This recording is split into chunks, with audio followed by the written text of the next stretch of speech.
తెలుసుకుందాం.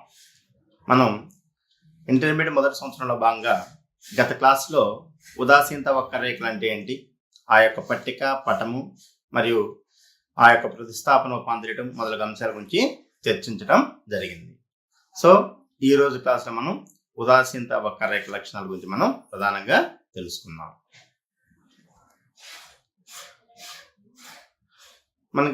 మనం ఉదాసీనత వక్రరేఖ లక్షణాలు అంటే, ఉదాసీనత అంటే ఏం చెప్పుకున్నాం మనం అంటే, వినియోగదారుడు రెండు వస్తువులను వినియోగించుకున్నప్పుడు ఆ రెండు వస్తువుల యొక్క వినియోగం వల్ల వచ్చే వివిధ సంతృప్తి స్థాయి బిందువులు అన్నీ కూడా ఒకే రకమైన ప్రయోజనం కల్పిస్తాయి. సో ఆ సమాన సంతృప్తిని కలగజేసే వివిధ సముదాయాలను కలుపుతూ లేదా వివిధ సముదాయ బిందువులను కలుపుతూ గీయబడిన రేఖనే మనం ఉదాసీనత వక్రరేఖ లేదా సమప్రయోజన రేఖ అని చెప్పేసి మనం చెప్పుకున్నాం. సో ఆ ఉదాసీనత వక్రరేఖ లక్షణాల గురించి ఇప్పుడు మనం తెలుసుకుందాం. అందులో మొదటిగా మనకి ఒకటి ఉదాసీనత వక్రరేఖ లక్షణాలు అనేవి, అందులో మొదటి పాయింట్గా ఉదాసీనత వక్రరేఖ అనేది ఎడమ నుండి కుడికి క్రిందకు వాలి ఉంటుంది. ఎట్లుంటది? ఎడమ నుండి కుడికి క్రిందకు వాలుతుంది. సో అక్కడ మనం పక్కన పటంలో చూపించాను ఐసీ రేఖని. ఐసీ రేఖ ఎట్లుంది?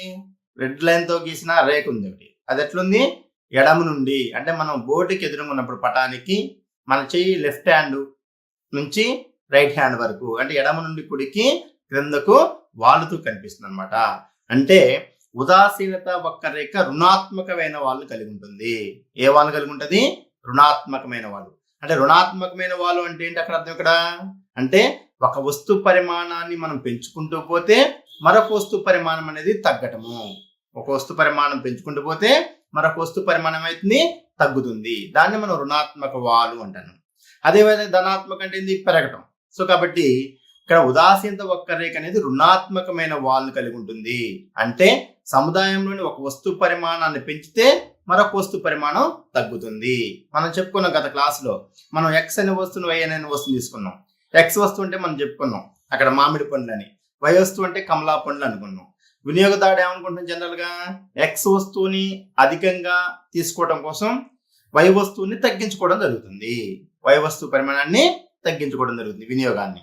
సో కాబట్టి ఇక్కడ ఏం చేస్తాను? ఎక్స్ వస్తు పరిమాణం పెరుగుకుంటూ పోతే వై వస్తు పరిమాణం తగ్గుతుంది. కాబట్టి ఇక్కడ ఉదాసీనత వక్రరేఖ ఎడమ నుండి కుడికి క్రిందికి వాలి ఉండడం అనేది ప్రధానంగా జరుగుతుంది.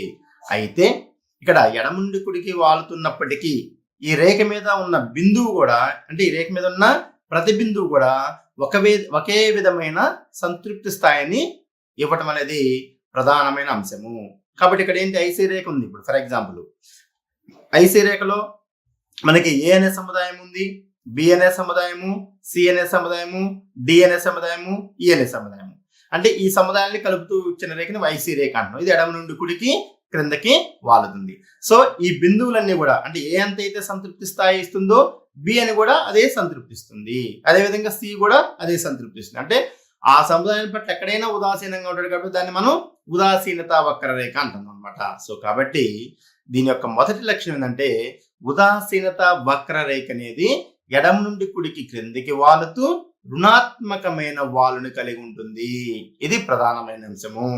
సో కాబట్టి రుణాత్మకమైన వాలు అంటే ఏంటంటే, ఒక వస్తు పరిమాణాన్ని అధికంగా వినియోగించుకునేటప్పుడు మరొక వస్తు పరిమాణాన్ని తగ్గించుకోవడం అనేది జరుగుతుంది అనేది ఇక్కడ ప్రధాన అంశం. కాబట్టి ఇది ఒకటి గుర్తుపెట్టుకోవాలి. నెంబర్ 1 పాయింట్ ఇది. కాబట్టి ఉదాసీనత వక్రరేఖ ఎడమ నుండి కుడికి క్రిందికి వాలుతూ రుణాత్మకమైన వాళ్ళు కలిగి ఉంటుంది. ఇది మొదటి లక్షణము. ఇంకా రెండో లక్షణం చూద్దాం. రెండో లక్షణము ఉదాసీనత వక్రరేఖ పైకి వాలుతూ ధనాత్మక వాళ్ళను కలిగి ఉండదు.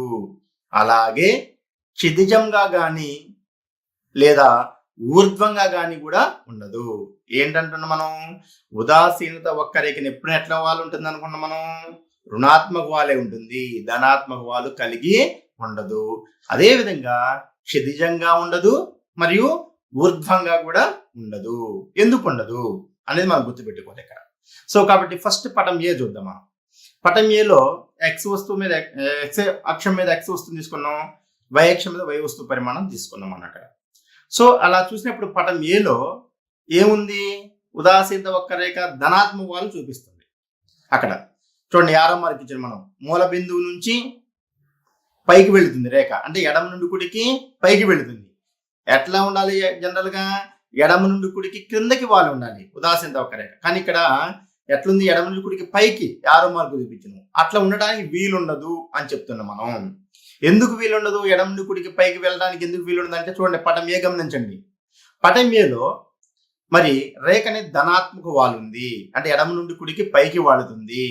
సో ధనాత్మక వాలు ఉండకూడదు. ఎందుకు ఉండకూడదు అంటే ఉదాసీనత వక్రరేఖ ఏం చెప్తుంది, ఒక వస్తువు అంటే ఎక్స్ వస్తువు పరిమాణాన్ని ఎక్కువ వినియోగించుకుంటాడు అనే ప్రమేయం ఉంది మనకి. సో కాబట్టి ఎక్స్ వస్తువుని అధికంగా వినియోగించుకోవడం కోసం వై వస్తువు పరిమాణాన్ని తగ్గించుకుంటాడు అనేది మన ఉదాసీనత వక్రరేఖల ప్రమేయాలు చూసుకున్నాం. సో ఆ సందర్భాన్ని బట్టి మనం ఇక్కడ ఇట్లా ఉన్నట్లయితే, అంటే ధనాత్మక వాలు ఉన్నట్లయితే ఏం జరుగుతుంది చూడండి. ఇక్కడ ఫస్ట్ వన్ ఎక్స్ అక్షం మీద ఒక వస్తువు తీసుకోండు, అప్పుడు వై వస్తువు ఎక్కడ ఎంత ఉంది, అక్కడ బి అనేది ఉంది. అంటే బి అనే పరిమాణంలో వై వస్తువు తీసుకుంటుండు, ఒక వస్తువు పరిమాణాన్ని ఎక్స్ వస్తువు తీసుకుంటుండు. సో ఆ రెండుని కలుపుతూ గీయబడిన ఒక బిందువు ఉంది అక్కడ, ఆ రెండు ఖండించుకున్న దగ్గర.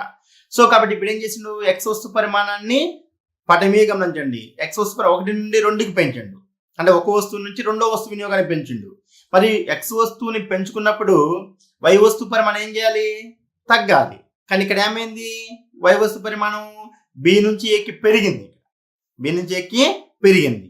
సో కాబట్టి ఇక్కడ మరి బి నుంచి ఏకి పెరుగుతుందా, తగ్గాలి, బి నుంచి కిందకి తగ్గాలి. కానీ ఇక్కడ తగ్గట్లా. సో కాబట్టి అది కూడా పెరుగుతుంది. కాబట్టి ఇది మరి ఉదాసీనత వక్రరేఖ విశ్లేషణలో ఈ అంశం సాధ్యమైద్దా, దాని యొక్క ప్రమేయాల దృష్ట్యా ఒక వస్తువు పరిమాణం పెంచుతుంటే ఇంకొక వస్తువు పరిమాణం తగ్గాలి. కానీ ఇట్లా ఉన్నట్లయితే, అంటే ధనాత్మక వాలు కలిగి ఉన్నట్లయితే ఉదాసీనత వక్రరేఖ ఏమైతుంది, ఇక్కడ ధనాత్మక ఈ విధంగా ఉంటే ధనాత్మక వాలు కలిగి ఉంటుంది. కాబట్టి ఇట్లా ఉండడానికి అవకాశం లేదు. ఎట్లా ఉండాలి, ఎడమ నుంచి కుడికి కిందికి వాళ్ళు ఉండాలి. ఎట్లా ఉన్నట్టయితే ఆ యొక్క ఉదాసీనత వక్రరేఖ సిద్ధాంతం యొక్క ప్రమేయాలు వర్తించదు. కాబట్టి ఇట్లా ఉండదు. కాబట్టి పటం ఏ ప్రకారము ధనాత్మక వాలను కూడా కలిగి ఉండదు. అదేవిధంగా పటం బిలో చూసినట్టయితే అలాగే క్షితిజంగా కానీ కూడా ఉండదు. క్షితిజంగా అంటే అంటే మనం భూమికి సమాంతరంగా, అంటే ఎక్స్ అక్షాన్ని భూమిగా తీసుకున్నప్పుడు మనం ఎక్స్ అక్షానికి సమాంతరంగా చూపించినాం పటం బిలో ఎక్స్ అక్షానికి సమాంతరంగా గీసిన మనం ఐసి రేఖ అనుకున్నాం, అది యారో మార్క్ రెడ్ మార్క్ తో గీసింది.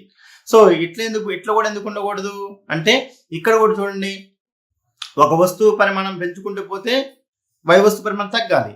ఫర్ ఎగ్జాంపుల్ ఫస్ట్ ఎక్స్ అనే వస్తువుని పటం బి గమనించండి జాగ్రత్తగా, పటం బి ఒక వస్తువుని వినియోగించుకున్నాడు, అప్పుడు ఏ అనే వస్తువు పరిమాణాన్ని వై ఏ దగ్గర వై వస్తువు పరిమాణాన్ని వినియోగించుకుంటాడు. ఇప్పుడు ఎక్స్ వస్తువు పరిమాణం ఏం చేసిండు, 1 నుండి 2కి పెంచుకున్నాడు వినియోగాన్ని. మరి వినియోగాన్ని 1 నుంచి 2 పెంచుకున్నప్పుడు ఏం కావాలి, వై వస్తువు పరిమాణం తగ్గాలి, అంటే వై వస్తువు యొక్క వినియోగం ఏంది తగ్గాలి. మరి ఏని బిందువు వద్ద తగ్గుతుందా, అదే బిందువు వద్ద ఉంటుంది, స్థిరంగా ఉంటుంది. సో కాబట్టి అట్లా ఉండడం అనేది మనకి ఉదాసీనత వక్రరేఖ సిద్ధాంతం చెప్తుందా, లేదు. కాబట్టి ఇక్కడ ఉదాసీనత వక్రరేఖ క్షితిజంగా కానీ కూడా ఉండదు. ఎందుకంటే ఉన్నట్లయితే ఏమవుతుంది, ఎక్స్ వినియోగం పెరిగే కొలది వై వస్తువు వినియోగం తగ్గాలి, కానీ తగ్గకుండా ఇక్కడ స్థిరంగా ఉంటుంది. కాబట్టి ఇక్కడ ఉదాసీనత వక్రరేఖ ఇట్లా ఎక్స్ అక్షానికి కానీ లేదా క్షితిజంగా కానీ ఉండే అవకాశం కూడా ఉండదు. సో కాబట్టి ఇది ఒక అంశాన్ని మనం గుర్తుపెట్టుకోవాలి. సో అదే విధంగా దీన్ని ఏమంటామంటే మనం వయక్షానికి లంబంగా కూడా చెప్పొచ్చు, వయక్షానికి లంబంగా లేదా ఎక్స్ అక్షానికి సమాంతరంగా కూడా మనం చెప్పుకోవచ్చు అనమాట. సో ఇట్లా కూడా ఉండడానికి అవకాశం లేదు. అదేవిధంగా ఊర్ధ్వంగా కానీ ఉండదు. ఊర్ధ్వంగా ఇక్కడ చూద్దాం మనం పటం సిలో, అది 3వ పాయింట్కి సంబంధించి పటం సి గమనిద్దాం. పటం సిలో ఉంది, ఎక్స్ వస్తువు మీద ఎక్స్ అక్షం మీద ఎక్స్ వస్తువు తీసుకున్నాం మనం. అక్కడ వస్తు పరిమాణం ఒకటి తీసుకుంటాడు. సో ఒక వస్తువు పరిమాణం తీసుకున్నాడు, అలాంటి సందర్భంలో బిని కానీ ఏని కానీ ఒకటి తీసుకున్నాం అనుకుందాం వినియోగదారుడు, అంటే బి అనే వస్తువుని వై వస్తువు పరిమాణం తీసుకుంటాడు. ఇప్పుడు ఒక ఎక్స్ ఉదాసీనత వక్రరేఖ విశ్లేషణ ఏం చెప్తుంది, ఎక్స్ వస్తువుని అధికంగా వినియోగించుకోవాలనుకుంటాడు వినియోగదారుడు అని చెప్తున్నాం మన సిద్ధాంతంలో. మరి ఇప్పుడు ఇక్కడ వై అక్షానికి సమాంతరంగా లేదా ఎక్స్ అక్షానికి మనకి లంబంగా లేదా ఊర్ధ్వంగా ఉంది ఇక్కడ రేఖ. అలాంటి సందర్భంలో మనం ఎక్స్ వస్తువుని అధికంగా వినియోగించుకోవడానికి అవకాశం ఉంది ఇక్కడ లేదు. సో కాబట్టి వై వస్తువు పరిమాణం ఏ నుంచి ఒకవేళ బికి తగ్గినా వై వస్తువు పరిమాణం ఏ అనే బిందువు నుంచి బి అనే బిందువుకి తగ్గినా గానీ మరి ఎక్స్ వస్తువు పరిమాణం పెరగడానికి అవకాశం ఉందా ఇక్కడ? ఎక్స్ వస్తువు యొక్క వినియోగం పరిమాణం పెరగడానికి అవకాశం ఉందా? లేదు. కాబట్టి ఇట్లా కూడా ఉండడానికి అవకాశం లేదు ఉదాసీనత వక్రరేఖ. కాబట్టి ఉదాసీనత వక్రరేఖ ఎప్పుడు కూడా ధనాత్మక వాలు కానీ క్షితిజంగా కానీ ఊర్ధ్వం కానీ ఉండదు. ఎందుకు ఉంటుందంటే మనం చెప్పుకున్నట్టు ఉదాసీనత వక్రరేఖ ఏం చెప్తుందంటే ఎక్స్ వస్తువు యొక్క వినియోగం పెరిగే కొలది వై వస్తువు యొక్క వినియోగం తగ్గుతుంది అని చెప్తుంది. కాబట్టి ఈ విధంగా ఉంటే పటం మీలో రెండు పెరుగుతుంది, ఎక్స్ వస్తువు వినియోగం పెరుగుతుంది, వై వస్తువు వినియోగం పెరుగుతుంది. కాబట్టి అది రాంగ్. అదేవిధంగా పటం బిలో ఎక్స్ వస్తువు పరిమాణం పెరుగుతుంది కానీ వై వస్తువు పరిమాణం తగ్గట్లేదు. కాబట్టి ఇట్లా కూడా ఉండదు, ఇది తప్పు. అదే పటం సిలో చూసుకున్నట్టయితే వై వస్తువు పరిమాణం తగ్గుతుంది కానీ ఎక్స్ వస్తువు పరిమాణం స్థిరంగా ఉంటుంది. కానీ ఎక్స్ వస్తువు పరిమాణం పెరగాలి కదా తగ్గినప్పుడు. కాబట్టి ఈ యొక్క సూత్రం కూడా ఇక్కడ వర్తించట్లేదు. కాబట్టి ఉదాసీనత వక్రరేఖ ఎప్పుడైనా సరే ధనాత్మకంగా కానీ క్షితిజంగా కానీ ఊర్ధ్వంగా ఉండడానికి అవకాశం లేదు. చాలా జాగ్రత్తగా గమనించాలి ఈ బిట్స్. సో అదే విధంగా మూడో అంశము ఉదాసీనత వక్రరేఖలు మూల బిందువుకు కుంభాకారంగా ఉంటాయి. ఎట్లుంటాయి? మూల బిందువుకి కుంభాకారంగా అంటే వంపుగా ఉంటాయి అన్నమాట. అది ఆ విధంగా ఉన్నప్పుడే ప్రతిస్థాపనోపాంత రేటు క్షీణిస్తుంది. ఎట్లుండాలి? ఉదాసీనత వక్రరేఖలు మూల బిందువుకి కుంభాకారంగా ఉండాలి. కుంభాకారం చూడండి, పటం ఏలో చూడండి మన ఐసీ రేఖ ఉంది అంటే మూల బిందువుకి అది కుంభాకారంగా ఉన్న రేఖ, అది కుంభాకారంగా ఉంది, వంపుగా ఇట్లా ఉంది. సో కాబట్టి అట్లా మాత్రమే ఉండాలి. ఎందుకని? మూల బిందువుకి పుటాకారంగా ఉదాసీనత వక్రరేఖ ఉండదు. పుటాకారంగా అంటే ఏంది? పటం బిలో చూడండి అంటే ఉబ్బెత్తుగా, మూల బిందువుకి ఉబ్బెత్తుగా ఉంది అక్కడ రేఖ, ఐసీ రేఖ రెడ్ మార్క్ తో చూసించడం మనం దాన్ని. సో కాబట్టి అట్లా ఉండడానికి అవకాశం ఉందా? లేదు. ఎందుకు లేదు అట్లా అంటే గమనించండి. మనం ఏం చెప్తుంది? ఉదాసీనత వక్రరేఖ ఒక వస్తువు అంటే ప్రతిస్థాపన ఉపాంత రేటు క్షీణిస్తుందని చెప్తుంది ఉదాసీనత వక్రరేఖ. అంటే ఎక్స్ వస్తువుని అధికంగా వినియోగించుకుంటే వై వస్తువు పరిమాణం అనేది తగ్గుతుంది. ఆ తగ్గుదల ఎట్లుంటుందంటే దాని యొక్క ప్రతిస్థాపన ఉపాంత రేటు క్షీణిస్తుంది. అంటే క్షీణించాలి ప్రతిస్థాపన ఉపాంత రేటు. కాబట్టి పటం ఏలో చూసుకున్నట్లయితే అది మూల బిందువుకి కుంభాకారంగా ఉంది. అంటే ఇక్కడ ఏం చేస్తాడు వినియోగదారుడు? ఒక ఎక్స్ వస్తువుని 15 వై వస్తువుల్ని తీసుకున్నప్పుడు రెండు బిందువులు ఖండించుకున్న పాయింట్ ఏ. అదేవిధంగా 2 ఎక్స్ వస్తువులు 11 వై వస్తువులు తీసుకున్నప్పుడు ఆ రెండు రేఖలు ఖండించుకున్న బిందువు బి. అదేవిధంగా 3 ఎక్స్ వస్తువులు 8 వై వస్తువులు తీసుకున్నప్పుడు ఖండించుకున్న బిందువు సి. అట్లే 5 ఎక్స్ వస్తువులు 5 వై వస్తువులు తీసుకున్నప్పుడు ఆ రెండు ఖండించుకున్న బిందువు ఈ. అంటే ఇక్కడ మనం ఏం చూస్తున్నాం? జాగ్రత్తగా పటం ఏం గమనించండి. సో కాబట్టి ఎక్స్ వస్తువు పరిమాణం పెరుగుతుంటే వై వస్తువు పరిమాణం తగ్గుతుంది. వై వస్తువు యొక్క పరిమాణం వినియోగ పరిమాణం తగ్గుతుంది. తగ్గేటప్పుడు ఎట్లుందో చూడండి, 15కి 10కి 11కి మధ్య దూరము చూడండి. ఇక్కడ 15కి 11 మధ్య దూరము ఎంత ఉంది? అదేవిధంగా 11 8కి వచ్చేసరికి దూరం అయింది తగ్గింది. 8 కను 6కి వచ్చేసరికి దూరం అయింది తగ్గుతుంది. అంటే ఏంది? ఎక్స్ వస్తువు వినియోగం పెరిగే కొలది వై వస్తువు యొక్క వినియోగం తగ్గుతుంది. అది ఏ రేట్లో తగ్గుతుందంటే దాని యొక్క ఉపాంత రేటు క్షీణిస్తుంది. అంటే అదనంగా కోల్పోయే రేటు క్షీణిస్తుంది. కాబట్టి ఉదాసీనత వక్రరేఖ అనేది మూల బిందువుకి కుంభాకారంగా ఉంటుంది. అంటే ప్రతిస్థాపన ఉపాంత రేటు క్షీణించాలి. అది మనకి పటం ఏలో కనిపిస్తుంది. మరి పుటాకారంగా ఉంటే ఏమవుతుంది? చూడండి సెకండ్ పటం బిలో చూడండి. మనం ఎట్లా ఉండకూడదు అన్నాం, పుటాకారంగా ఉదాసీనత వక్రరేఖ ఉండదు. ఉంటే ఏమైతుంది? చూడండి ఇక్కడ ఉంటే ఏమైతుంది ఒకసారి గమనించండి జాగ్రత్తగా, చాలా జాగ్రత్తగా గమనించండి. ఎక్స్ వస్తువు పరిమాణాన్ని ఒక వస్తువుని వినియోగించుకుంటున్నాం, వై వస్తువుని ఏనే బిందువు దగ్గర వినియోగించుకుంటున్నాం. కాబట్టి 1 ఏ రెండు రేఖలు ఖండించుకున్న బిందువు 1 పాయింట్. అదేవిధంగా ఎక్స్ వస్తువుని 2కి పెంచుకున్నప్పుడు వై వస్తువు బి వరకు తగ్గింది, ఏ నుంచి బికి తగ్గింది. ఆ రెండు ఖండించుకున్న బిందువు 1. అదేవిధంగా ఎక్స్ వస్తువుని 2 నుంచి 3కి వినియోగించుండు అదనంగా. అప్పుడు బి నుంచి సికి వై వినియోగం తగ్గింది. అయితే ఇప్పుడు చూడండి అక్కడ ఏ నుంచి బికి వినియోగం ఏమైంది, కొంచెం తగ్గింది, అంటే తగ్గింది కొద్దిగా. కానీ ఇక్కడ ఎక్కడైంది, ప్రతిస్థాపన ఉపాంతరి క్షీణించింది ఏ నుంచి బికి. అదేవిధంగా బి నుంచి సికి కూడా ప్రతిస్థాపన ఉపాంతరి క్షీణించింది. కానీ ఎట్లా క్షీణించింది, తగ్గుచున్న రేట్లో కాకుండా పెరుగుచున్న రేట్లో క్షీణించింది. అంటే ఏ నుంచి బికి మధ్య దూరం కొద్దిగా తగ్గింది, బి నుంచి సికి వచ్చేసరికి దూరం పెరిగింది. అంటే ఇది తగ్గాలి, ప్రతిస్థాపన ఉపాంతరి ఏంది, క్షీణించాలి. కానీ అక్కడ ఏమవుతుంది, పెరుగుతుంది. సో కాబట్టి మరి ఉదాసీనత వక్రరేఖ విశ్లేషణ ఏం చెప్తుంది, ఎక్స్ బదులు వై వస్తువుని వినియోగించుకునేటప్పుడు, వై వస్తువు బదులు ఎక్స్ వస్తువుని మనం వినియోగించుకునేటప్పుడు దాన్ని ప్రతిస్థాపన ఉపాంతరుడు క్షీణించాలి అంటుంది. పటం ఏలో ప్రతిస్థాపన ఉపాంతరుడు క్షీణించింది కాబట్టి కుంభాకారంగా వచ్చింది ఉదాసీనత వక్రరేఖ. కానీ పటం బిలో ఏమైంది, ప్రతిస్థాపన ఉపాంతరుడు క్షీణించడానికి బదులు పెరుగుతుంది. ఏ నుంచి బికి మధ్య దూరం చూడండి, బి నుంచి సికి మధ్య దూరం చూడండి, అక్కడ యారో మార్క్స్ చూపించాను నేను, బి నుంచి సికి మధ్య దూరం. సో కాబట్టి ఇప్పుడు ఏమైతుంది, దూరం ప్రతిస్థాపన ఉపాంతరుడు క్షీణించడానికి బదులు పెరుగుతుంది. కాబట్టి సిద్ధాంతం ప్రకారం ఏం కావాలి, క్షీణించాలి.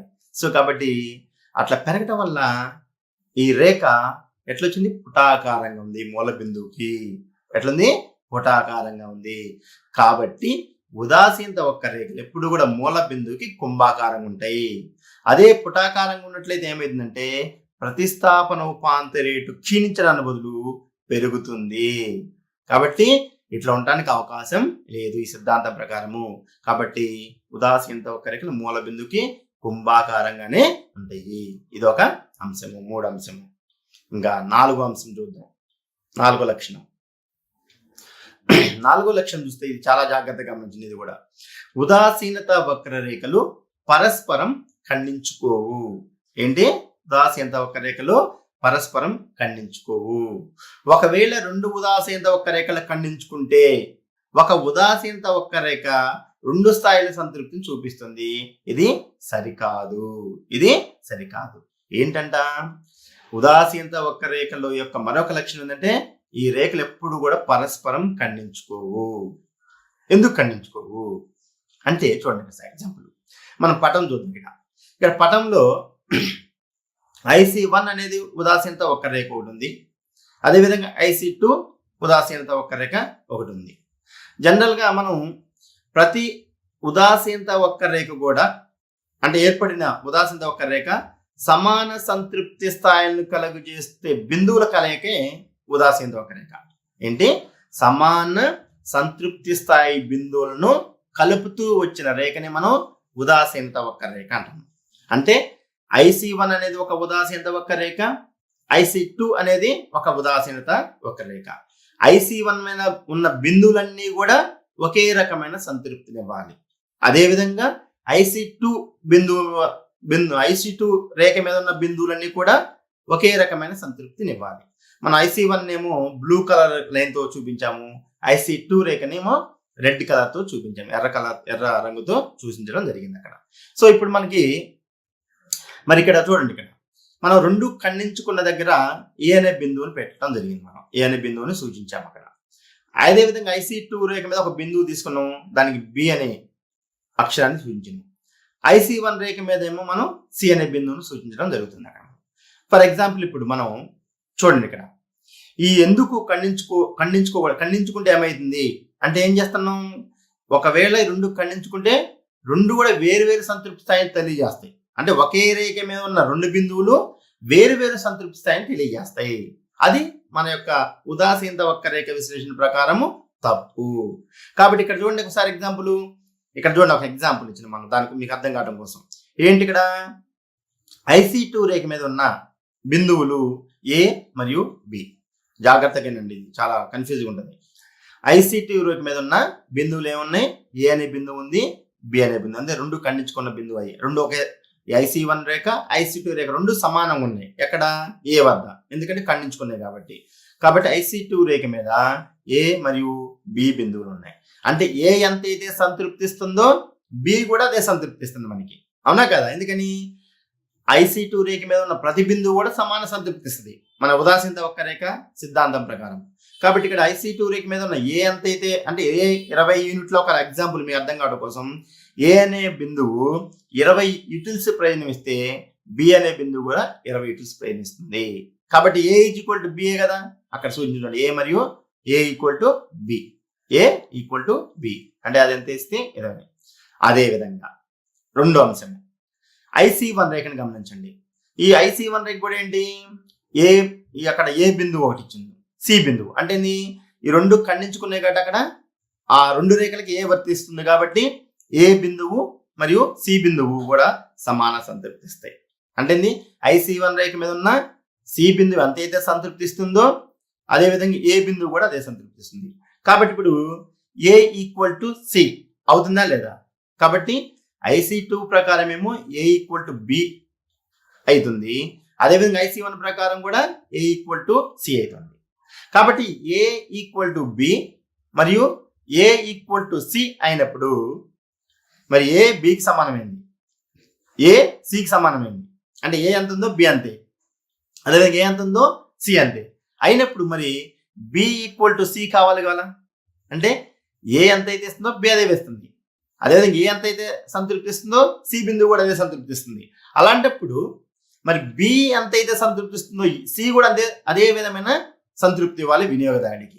కానీ అక్కడ ఇస్తుందా, లేదు. ఎట్లుంది అక్కడ, ఇక్కడ బి గ్రేటర్ దెన్ సి ఉంది, అంటే సి కంటే బి ఎక్కువ సంతృప్తి స్థాయిని తెలియజేస్తుంది. మరి ఇది రాంగే కదా, ఇట్లుంటే ఖండించుకోవడం వల్ల. అంటే ఇక్కడ ఏమైతుంది, ఇప్పుడు సి ఇక్కడ బి అనేది ఎక్కువ సంతృప్తిస్తుంది, కానీ దీని ప్రకారం మరి ఖండించుకున్నట్లయితే ఇట్లున్నట్లయితే సమాన సంతృప్తి ఇవ్వాలి, కానీ సంతృప్తి ఇవ్వట్లేదు కాబట్టి ఇట్లా కూడా ఉండడానికి అవకాశం లేదు. కాబట్టి ఇది ఉదాసీనత వక్రరేఖకి విరుద్ధము. సో కాబట్టి ఇక్కడ ఏమైతుంది, ఏ అనే బిందువు బి అనే బిందువు సి బిందువులు ఉన్నప్పుడు ఇక్కడ ఖండించుకోవటం వల్ల ఏర్పడే బిందువుల వల్ల ఐసి రేఖ మీద ఉన్న బిందువులని సమాన సంతృప్తి ఇవ్వడానికి అవకాశం లేకుండా అయిపోయింది ఖండించుకోవడం వల్ల. సో కాబట్టి అదే విధంగా మళ్ళీ ఇక్కడ మనకి రేఖలు ఎడమవైపుకు జరిగే కొద్ది తగ్గుతుంది సంతృప్తి, కుడివైపుకు వెళ్ళే కొద్ది ఉదాసీనత ఒక రేఖలు వాటి యొక్క ప్రయోజనం పెరుగుతుంది, కానీ ఇది కూడా ఇక్కడ జరగదు. సో కాబట్టి ఎప్పుడైనా సరే ఉదాసీనత ఒక రేఖలో పరస్పరం ఖండించుకునే అవకాశం లేదు. ఖండించుకుంటే ఏమైందని చెప్పుకున్నప్పుడు ఒకే ఉదాసీనత ఒక్క రేఖ అనేది రెండు సంతృప్తి స్థాయిని తెలియజేస్తుంది ఖండించుకున్నట్లయితే. దీని ప్రకారము అంటే బి ఈక్వల్ టు సి కావాలి, కానీ కావట్లేదు. ఏ ఈక్వల్ టు బి, అదేవిధంగా ఏ ఈక్వల్ టు సి అంటే ఏ యొక్క సంతృప్తి బి సంతృప్తి సమానమవుతుంది, అదేవిధంగా దీని ప్రకారం ఏ ఈక్వల్ టు సి సమానమవుతుంది. సో కాబట్టి ఇట్లా ఉంటే మరి బి ఈక్వల్ టు సి కావాలి, అంటే బి ఎంత అయితే సి అంత కావాలి, కానీ ఇక్కడ సి కంటే బి ఎక్కువ సంతృప్తిస్తుంది కాబట్టి ఇట్లా ఉండటానికి అవకాశం లేదు. కాబట్టి ఉదాసీనత వక్రరేఖలు పరస్పరం ఖండించుకోవు. చాలా జాగ్రత్తగా గమనించాలి దీన్ని. ఖండించుకున్నట్లయితే ఆ ఉదాసీనత వక్రరేఖ మీద ఉన్న రెండు ఏదైతే బిందువులు ఉంటాయి వేరు వేరు సంతృప్తి స్థాయిని తెలియజేస్తాయి కాబట్టి ఇది సూత్రానికి విరుద్ధము, ఇట్లా ఉండకూడదు. సో ఇదొక అంశము. ఇంకా 5వ అంశం చూసినట్టయితే 5వ లక్షణము, దిగువ ఉదాసీనత వక్రరేఖ కంటే ఎగువ ఉదాసీన వక్రరేఖ అధిక సంతృప్తిని ఇస్తుంది. అనగా ఉదాసీనత వక్రరేఖ కుడివైపున ఉండే ఉదాసీనత వక్రరేఖ అధిక సంతృప్తిని తెలుపుతుంది. అలాగే ఎగువ ఉదాసీనత వక్రరేఖ పైన ఉండే వస్తు సముదాయంలో ఏదో ఒక వస్తువు లేదా రెండు వస్తువులు అధిక పరిమాణం ఉంటాయి కాబట్టి ఓకేనా, జాగ్రత్తగా గమనించండి. ఏంటంటే మనకి ఒక ఉదాసీనత వక్రరేఖలకు సంబంధించి అంటే ఎగువనున్న ఉదాసీనత వక్రరేఖలు ఎక్కువ సంతృప్తినిస్తాయి. అంటే ఎగువ అంటే ఇక్కడ మనకి మనం ఈ యొక్క రేఖాపటానికి ఎదురుగా ఉన్నప్పుడు మనకి కుడివైపున ఉన్నమాట, రేఖాపటానికి ఎదురుగా ఉన్నప్పుడు కుడివైపున ఉన్న ఎగువ అంటే కుడివైపున ఉన్న ఉదాసీనత వక్రరేఖ ఎక్కువ సంతృప్తిస్తుంది. అదేవిధంగా దిగువనున్న ఉదాసీనత వక్రరేఖ తక్కువ సంతృప్తిస్తుంది. అంటే ఎడమ వైపున, దిగువన అంటే ఎడమ వైపున ఉన్న ఉదాసీనత వక్రరేఖ. మనం గత క్లాసు చెప్పుకున్నాం, కుడివైపుకు జరిగే కొలది ఉదాసీనత వక్రరేఖలు అధిక సంతృప్తిని తెలియజేస్తాయని చెప్పుకున్నాం గత క్లాసులో మనం. కాబట్టి ఇక్కడ దిగువ దానికంటే అంటే దిగువ ఉదాసీనత వక్రరేఖ కంటే ఎగువ ఉదాసీనత వక్రరేఖ ఎక్కువ సంతృప్తిని తెలియజేస్తుంది. ఎందుకని అంటే ఉదాసీనత వక్రరేఖ కుడివైపు ఉన్న ఉదాసీనత వక్రరేఖ ఎక్కువ వస్తు సముదాయాన్ని తీసుకునే అవకాశం ఉంటుంది కాబట్టి ఇక్కడ మనం చూడండి పటం IC1 ఒకటి చూపించను, IC2 రేఖ, IC3 రేఖ. IC అంటే ఇండిఫరెన్స్ కర్వ్, అంటే ఉదాసీనత వక్రరేఖ. కాబట్టి రెడ్ది IC1, బ్లూ కలర్ మనకి ఇంకొక వేరే కలర్ లో చూపించిన IC2, అదేవిధంగా బ్లూ కలర్ లో IC3 రేఖలు చూపించాను మనం. IC1, IC2, IC3. IC1 ఏమో తక్కువ సంతృప్తి ఇస్తుంది, దానికి ఎగువనుంది. IC2 ఏమో ఇంకొద్ది ఎక్కువ సంతృప్తిని తెలియజేస్తుంది. IC2 కంటే పైన ఉన్న IC3 రేఖ ఇంకెక్కువ అధిక సంతృప్తిని తెలియజేస్తుంది. అంటే కుడివైపుకు జరిగే కొలది ఏమవుతుంది, సంతృప్తి స్థాయి పెరుగుతుంది. ఉదాసీనత వక్రరేఖ కుడివైపుకు జరిగే కొలది సంతృప్తి స్థాయి పెరుగుతుంది. అదేవిధంగా ఎడమవైపుకు జరిగే కొలది సంతృప్తి స్థాయి తగ్గుతుంది. ఎందుకంటే కుడివైపుకి జరిగే కొలది X వస్తువుని Y వస్తువుని కూడా ఎక్కువ తీసుకోవడం జరుగుతుంది. కాబట్టి వస్తువుల్ని ఎక్కువగా వినియోగించేటప్పుడు సంతృప్తి కూడా అధికంగా ఉంటుంది. కాబట్టి ఇక్కడ మనకి కుడివైపునున్న లేదా ఎగువనున్న ఉదాసీనత వక్రరేఖ అధిక సంతృప్తి స్థాయిని కలుగజేస్తుంది. కాబట్టి ఇట్లా మనం ఉదాసీనత వక్రరేఖ లక్షణాలని తెలుసుకోవచ్చు. కాబట్టి మనకి ప్రధానంగా ఉదాసీనత వక్రరేఖ అనేది ఎప్పుడూ కూడా మరి మనకి పుటాకారంగా కానీ, అదేవిధంగా ధనాత్మకంగా కానీ, అదేవిధంగా పరస్పరం ఖండించుకోవటం కానీ ఇట్లాంటివి ఉండదు. ఎప్పుడు కూడా ఉదాసీనత వక్రరేఖ ఎడమ నుండి కుడికి క్రిందికి వాలుతూ కుంభాకారంగా మాత్రమే ఉంటుంది. ఇది దీని యొక్క ప్రధాన అంశము. అట్లా ఉన్నప్పుడు మాత్రమే ఆ యొక్క బిందువు మీద ఉన్న అన్ని బిందువులు సమాన సంతృప్తిని కలగజేస్తాయి. కాబట్టి మనం సమాన సంతృప్తిని కలగజేస్తాయి కాబట్టి దాన్ని సమప్రయోజన రేఖ అని కూడా అంటున్నాం. మై డే స్టూడెంట్స్, ఈరోజు మనం ఇంటర్మీడియట్ అర్థశాస్త్రం మొదటి సంవత్సరంలో భాగంగా 2వ యూనిట్ వినియోగదాని ప్రవర్తన సిద్ధాంతంలో మనం ఈరోజు క్షీణోపాంత ప్రయోజన సూత్రం అంటే ఏంటి దాని గురించి మనం తెలుసుకుందాం. దీన్ని ఇంగ్లీష్లో మనం law of diminishing marginal utility అని చెప్పుకుంటాం.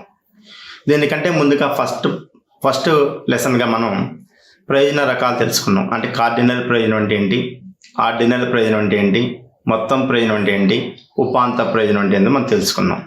సో ఆ యొక్క కాన్సెప్ట్ని బట్టి మనం ఇప్పుడు ఈ క్షీణోపాంత ప్రయోజన సిద్ధాంతాన్ని వివరించుకోవడం జరుగుతుంది. సో క్షీణోపాంత ప్రయోజన సిద్ధాంతం ఏంటి అనే దాన్ని ఇప్పుడు మనం తెలుసుకుందాం. క్షీణోపాంత ప్రయోజన సూత్రం.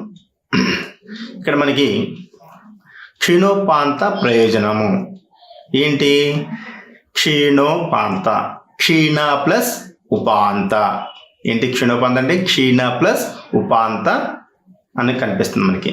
అంటే క్షీణ ప్లస్ ఉపాంత ప్రయోజనము అంటే ఉపాంత ప్రయోజనం ఏమైంది, ఇక్కడ క్షీణిస్తుంది. ఏం చేస్తుంది, క్షీణిస్తుంది. కాబట్టి ఆ యొక్క విశ్లేషణ మనం ఇప్పుడు ఎందుకు తెలుసుకున్నది, ఏంటి ఉపాంతం క్షీణించడం ఏంటి, ఆ యొక్క సూత్రం ఏంటి తెలుసుకుందాం. ఈ క్షీణోపాంత ప్రయోజన సూత్రాన్ని మొట్టమొదటిసారిగా అసలుకి మనకి 1854లో గాసెన్ అనే ఆర్థికవేత్త ప్రతిపాదించడం జరిగింది. తను ఏంటి క్షీణోపాంత ప్రయోజన సూత్రాన్ని మొదటిసారిగా మనకి 1854లో గాసెన్ అనే ఆర్థికవేత్త దీన్ని ప్రతిపాదించాడు. ఆయన ప్రతిపాదించిన సిద్ధాంతము 2 సిద్ధాంతాలు ఉన్నాయి. ఒకటి ఏంటంటే క్షీణోపాంత ప్రయోజన సిద్ధాంతము, రెండోదేమో సమోపాంత ప్రయోజన సూత్రము లేదా సిద్ధాంతము. క్షీణోపాంత ఒకటి, రెండోది సమోపాంత ప్రయోజన సూత్రము. అందుకే క్షీణోపాంత మొదటిసారిగా చెప్పిండు కాబట్టి గాసెన్ ప్రథమ సూత్రం అని దీన్ని జీవాన్స్ చెప్పడం జరిగింది. ఏమన్నాడు జీవాన్స్, క్షీణోపాంత ప్రయోజన సూత్రానికి మరొక పేరు ఏం పెట్టిండు, గాసెన్ ప్రథమ సూత్రం అని పెట్టిండు. ఎందుకు పెట్టిండంటే మొదటిసారిగా క్షీణోపాంత ప్రయోజన సూత్రం చెప్పడం జరిగింది కాబట్టి. రెండో సిద్ధాంతంగా సమోపాంత ప్రయోజన సూత్రం చెప్పిండు, దాన్నేమో గాసెన్ ద్వితీయ సూత్రంగా చెప్పిండు జీవాన్స్. ఎవరు, జీవాన్స్ అనే ఆర్థికవేత్త. అయితే ఏదేమైనప్పటికీ దీన్ని మాత్రం అర్థశాస్త్రంలోకి తెచ్చి అభివృద్ధి చేసి ఈ ఒక శాస్త్రీయత విశ్లేషణ కల్పించింది మాత్రం మనకి మార్షల్ అన్నమాట. కాబట్టి క్షీణోపాంత ప్రయోజన సూత్రం ఎక్కువగా మార్షల్ పేరు మీదే మనకి ప్రాచుర్యంలోకి రావడం అనేది ప్రధానంగా జరిగిందనమాట. ఎందుకంటే దీనికి ఒక శాస్త్రీయత కల్పించి విశ్లేషించడం జరిగింది కాబట్టి. ఎవరు? Alfred martial. దాదాపు మార్షల్ కూడా చాలా వాళ్ళు వేరే అర్థశాస్త్రవేత్తలు ప్రతిపాదించిన అన్నింటిని కూడా మార్షల్ ఏం చేసుకున్నాడంటే బాగా వాటిని విశ్లేషించి శాస్త్రీయంగా చేసి పరిశోధన చేసి అర్థశాస్త్రానికి అంటే ఆ అర్థశాస్త్రంలోకి మొత్తం తీసుకొచ్చేసింది అనమాట ఆ యొక్క సిద్ధాంతాన్ని. కాబట్టి ఎక్కువ శాతం మనకి మార్షల్ పేరు మీద ఉంటాయి సూక్ష్మ అర్థశాస్త్రంలో దాదాపు సిద్ధాంతాలన్నీ కూడా, కొన్ని విశ్లేషణలన్నీ కూడా. సో కాబట్టి ఇదొక అంశము. ఇక మరి ఏం చెప్పిండు క్షీణోపాంత ప్రయాణ సిద్ధాంతం సంబంధించి మార్షల్ ఏమని డెఫినేషన్ ఇచ్చిండు, నిర్వచనం ఏం చెప్పిండు? ఏంటి క్షీణోపాంత ప్రయాణ సిద్ధాంతం అంటే ఏంటంటే జనరల్గా ఇది సాధారణంగా సాధారణంగా ఒక వినియోగదారుడు ఏదైనా ఒక వస్తువుని మనం ఫర్ ఎగ్జాంపుల్ అదే పనిగా వినియోగిస్తున్న కొద్దీ, వినియోగదారుడు ఏదైనా ఒక వస్తువుని మనకి అదే పనిగా వినియోగిస్తున్న కొద్దీ అదనపు వస్తువుల యొక్క ప్రయోజనం క్రమంగా క్షీణిస్తుంది అనమాట. సో దీన్ని ఆధారంగా చేసుకునే గాస్సిన్ అనే అతను మనకి క్షీణోపాంత ప్రయాణ సూత్రాన్ని రూపొందించడం జరిగింది. ప్రధానంగా ఏదైనా ఒక వస్తువుని అదే పనిగా వినియోగించుకుంటూ పోతే అదనపు వస్తువుల ప్రయోజనం క్రమంగా క్షీణిస్తుంది. ఏం ప్రయోజనము? అదనపు ప్రయోజనము. సో అట్లే ఆయన చెప్పిన దాన్ని మార్షల్ విశ్లేషణ చేసి కొద్దిగా దాన్ని ఎక్కువ శాస్త్రీయంగా దాన్ని విశ్లేషించి అభివృద్ధి చేయడం జరిగింది అనమాట. ఏం చెప్పిండు మార్షల్ అంటే ఒక వ్యక్తి వద్ద ఉన్న ఏ వస్తువు పరిమాణమైనా పెరిగితే అతనికి సంక్రమించే అదనపు ప్రయోజనము ఆ వస్తువు పెరిగిన కొద్దీ తగ్గుతుంది. ఏం చెప్తున్నా, ఏదైనా ఒక వ్యక్తి వద్ద కొంత వస్తు పరిమాణం ఉందనుకోండి, ఆ వస్తు పరిమాణానికి అదనంగా ఇంకొద్దిగా వస్తు పరిమాణం చేర్చుకుంటూ పోతే అదనంగా ఏదైతే వస్తువు వస్తుందో ఆ అదనపు వస్తువు వల్ల వచ్చే అదనపు ప్రయోజనం అనేది క్రమంగా క్షీణిస్తుంది అని చెప్పడం జరిగింది మార్షల్. ఓకేనా? మళ్ళీ ఒకసారి చూద్దాం. ఒక వ్యక్తి వద్ద ఉన్న ఏ వస్తువు పరిమాణమైన పెరిగితే అతనికి సంక్రమించే అదనపు ప్రయోజనం ఆ వస్తువు పెరిగిన కొద్దీ తగ్గుతుంది. అంటే ఆ వస్తువు వచ్చే కొద్దీ అదనపు ప్రయోజనం క్రమంగా తగ్గుతుంది అనేది చెప్పడం జరిగింది. ఏంటి ఎగ్జాంపుల్ చూద్దాం మనం. ఫర్ ఎగ్జాంపుల్ మన ఇంట్లో ఒక 25 కేజీల ధాన్యం ఉందనుకుందాం. బియ్యం ధాన్యం బస్తా ఒక వస్తువు అనుకున్నాం. ఏ వస్తువు? బియ్యం ధాన్యం బస్తా ఒక 25 కేజీలే ఉన్నాయి మన దగ్గర. ఈ 25 కేజీలు బియ్యం అంటే ధాన్యం బస్తా బియ్యం బస్తా ఉన్నప్పుడు ఇంట్లో వాడుకునేటప్పుడు మనం ఏం చేస్తాం? చాలా జాగ్రత్తగా ఈ 25 కేజీలు వాడుకుంటాం ఇంక లేవు అనుకున్నప్పుడు. లేదా మనం ఏదన్నా పక్కన దానం చేయాలన్నా కానీ, లేదా ఏదన్నా ఎవరికన్నా మనం బదులు ఇవ్వాలన్నా కానీ కొద్దిగా ఆచితూచి వేస్తాం. అట్లా కాకుండా 25 కేజీల అంటే ఆయన వస్తువు కాబట్టి నేను చెప్తున్నా. ఇక బియ్యం 25 కేజీలు బస్తా కాకుండా ఇంకా మనకి 25 కేజీల బ్యాగులు ఒక 5, 10, 15 వస్తున్నాయి అనుకోండి. అప్పుడు ఏమవుతుంది ఇక్కడ అంటే మనం ఎవరికైనా ఇవ్వడానికి కానీ, బదులు ఇవ్వడానికి కానీ, లేదా ఎవరికైనా దహనం చేయడం కానీ ఏం చేస్తాం? మనం ఎక్కువ సిద్ధపడతాం ఇవ్వడానికి. అంటే ఏంది? అదనపు వస్తువుకి 25 కేజీలు బ్యాకింగ్, 25 కేజీలు ఇంకొక 25 కేజీలు ఇంకొక అదనంగా వస్తున్నాయి. సో అదనంగా వచ్చేటప్పుడు ఏమైంది? ఆ అదనపు వస్తువు రాసి వచ్చే అదనపు క్రమంగా క్షీణిస్తుంది అనేది ఇక్కడ చెప్తున్నాను అనమాట. గనా సో ఇదొక అంశం. అంటే క్షీణించడం ఏంటండి? ఎక్కువ వస్తుంది కాబట్టి మనకేంది, మనం కొంత దానం చేసిన బాధ లేదు, వేరే బదులు ఇచ్చిన మనకి ప్రాబ్లం రాదు. అంటే ఎందుకు అనుకుంటాం? మనం ఎక్కువ వస్తుంది కాబట్టి. అంటే మనం కోల్పోవడానికి సిద్ధపడతాం అంటే మనం ఎక్కువ వస్తుంది కదా, దాని ఎక్కువ ప్రయోజనం తగ్గినట్టే కదా. సో అది ఇక్కడ విశ్లేషణ అనమాట. అంటే ఒక వ్యక్తి వద్ద ఉన్న ఏ వస్తువు పరిమాణం అయితే పెరుగుతుందో అతనికి సంక్రమించే అదన ప్రయోజనము ఆ వస్తువు పెరిగిన కొద్దీ తగ్గుతుంది అనేది ఇక్కడ ఏం చెప్పిన విశ్లేషణ. అది మీ అర్థం కావడం కోసం నేను ఆ ఎగ్జాంపుల్ తీసుకోవడం జరిగింది అనమాట. ఓకేనా? సో అది సరే. ఈ క్షీణోపాంత ప్రయోజన సూత్ర ప్రకటన ఏంటి అంటే చూడండి, ఇక్కడ ఇందాక మనం చెప్పుకున్నాం, ఒక వినియోగదారుడు ఒక వస్తువును అదే పనిగా వినియోగించిన కొద్దీ అదనపు వస్తువు నుంచి లభించే అదనపు ప్రయోజనం క్రమంగా క్షీణిస్తుంది. దీని ఆధారంగా చేసుకునే క్షీణోపాంత ప్రయోజన సూత్రాన్ని రూపొందించడం జరిగింది. ఏంటంట? ఒక వస్తువును అదే పనిగా వినియోగిస్తే అదనపు వస్తువు నుంచి లభించే అదనపు ప్రయోజనం క్రమంగా క్షీణిస్తుంది అనేది ప్రధానము. అవునా కాదా? మనం చూద్దాం ఒకసారి. ఫర్ ఎగ్జాంపుల్ మనం ఒక అరటిపళ్ళు తీసుకుందాం. ఆయన ఎగ్జాంపుల్ ఏం చెప్పిండు? ఒక వస్తువును అదే పనిగా వినియోగించే కొద్దీ అదనంగా ఏదైతే వస్తువు తీసుకుంటున్నామో ఒకదానికి అదనంగా ఆ అదనంగా తీసుకునే వస్తువు వల్ల లభించే అదనపు ప్రయోజనము, అదనపు అంటే ఉపాంత ప్రయోజనము, ముందా చెప్పుకున్నాం గత క్లాసులో, ఉపాంత ప్రయోజనము ఏమైతుంది, క్రమంగా క్షీణిస్తుంది. ఎగ్జాంపుల్ ఆలోచించండి మనం. ఫర్ ఎగ్జాంపుల్, నాకు ఆకలి అవుతుంది, ఆహారం అరటిపళ్ళు ఉన్నాయి తీసుకుందాం అనుకున్నా. నేను ఒక అరటిపండు తిన్నా. ఫస్ట్ ఒక అరటిపండు తీసుకున్నా, డజన్ పళ్ళు ఉన్నాయి అక్కడ, ఒక అరటిపండు తీసుకున్నా. అరటిపండు తీసుకోగానే నేను ఏమైంది, మంచిగా అది తినగానే మంచిగా బాగా సంతృప్తిగా ఉందిరా, మంచిగా హాయిగా ఉంటుంది ఆకలి మీద కాబట్టి. ఒకటి తర్వాత మళ్ళీ ఇంకొక 2వ అరటిపండు తీసుకున్నా. తీసుకున్న తర్వాత ఏమైంది, మళ్ళీ కొద్దిగా సంతృప్తిగా ఉంది, మొత్తం ప్రయోజనం వచ్చింది. అట్లా 3వది తీసుకున్నా. 3 తీసుకుని మళ్ళీ తిన్నా, మళ్ళీ మంచిగా హాయిగా కడుపు నిండింది అనుకున్నా ఫర్ ఎగ్జాంపుల్ 3వది. 4వది తీసుకున్నా. అప్పుడు ఏమైతుంది, మనకి ఇంకా వద్దులే అనిపిస్తుంది. అంటే కడుపు నిండింది, ఇంకా చాలు అనిపిస్తుంది. అంటే 1వ యాపిల్కి 2వది అదనంగా తీసుకున్నా, 2వ యాపిల్కి 3వ అరటిపండు అదనంగా తీసుకున్నా, 3వ అరటిపండుకి 4వది వచ్చేసరికి ఏమవుతుంది, మనకి ఫస్ట్ ఏదైతే ఒక అరటిపండు తిన్నానో దాని అంత సంతృప్తి 4వ బనానా 4వ అరటిపండు వల్ల వస్తుందా, మనకి రాదు. అంటే ఏమైతే 4వది తీసుకునేటప్పుడు ఏమైంది, మనకి ఇంకా చాలు అనిపిస్తుంది. అంటే అది కూడా తినేస్తాం అనుకో. 5వది వచ్చేసరికి సరిపోయింది, కడుపు నిండింది, మనకు వద్దంటాం.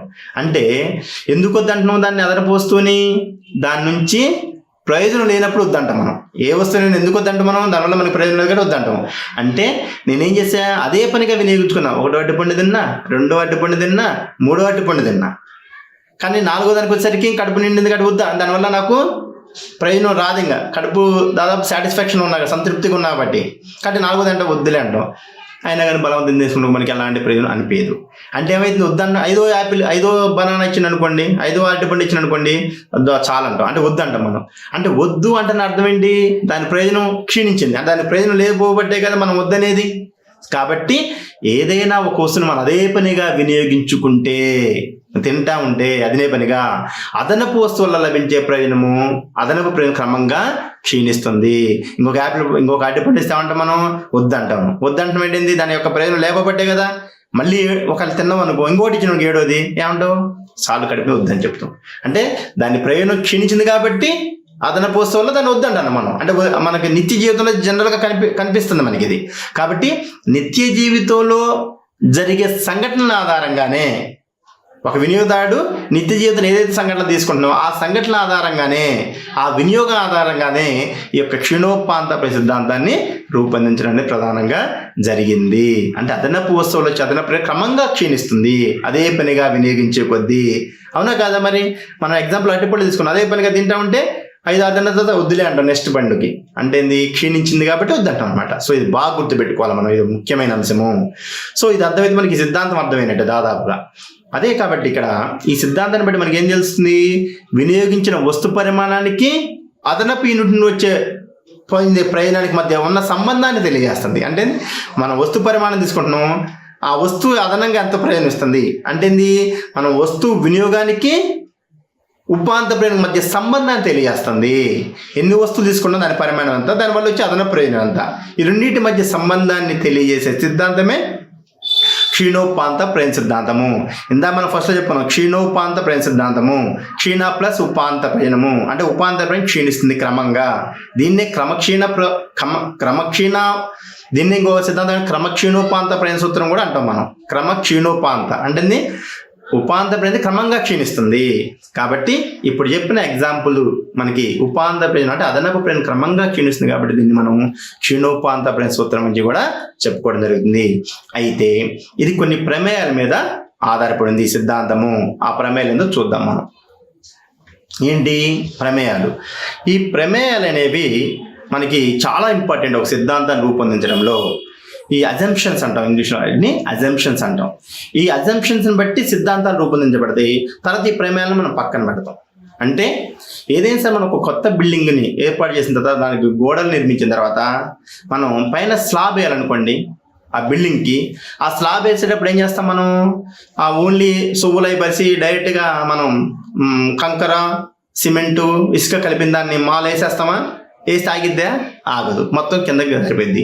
ఏం చేస్తాం మనం, దానికి సపోర్ట్స్ పెట్టి పైన మొత్తం ఏం చేస్తాం, దానికి మొత్తం కూడా ఆ స్లాబ్కి సపోర్ట్స్ కర్రలు పెట్టి పైన మొత్తం ఇనప రేకులు పెట్టి దాని మీద స్లాబ్ వేసిన తర్వాత ఒక 21 డేస్ తర్వాత ఆ యొక్క కింద సపోర్ట్స్ తీసేస్తే ఆ స్లాబ్ ఆగుతుంది.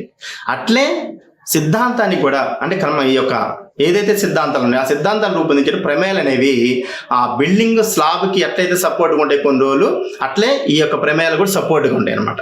ఈ సపోర్ట్స్ని మనం సిద్ధాంతాన్ని రూపొందించిన పక్కన పెట్టేసుకోవచ్చు. కాబట్టి ఈ ప్రమేయాలను బట్టి ఈ యొక్క సిద్ధాంతము ఆధారపడి ఉంటుంది. కాబట్టి ప్రమేయాలు అనేవి ఒక బిల్డింగ్ స్లాబ్కి ఎలాంటి సపోర్ట్స్ ఇస్తే కర్రలు కానీ ఇనప సువులు కానీ అలాంటివి సిద్ధాంతానికి సపోర్ట్గా ఉంటాయి అనమాట ప్రమేయాలు. సో ఆ ప్రమేయాలు ఏంటి మనం ఇప్పుడు చూద్దాం. ఏంటో చూద్దాం. నెంబర్ 1 ఏంటి? ఒకటి హేతుబద్ధత.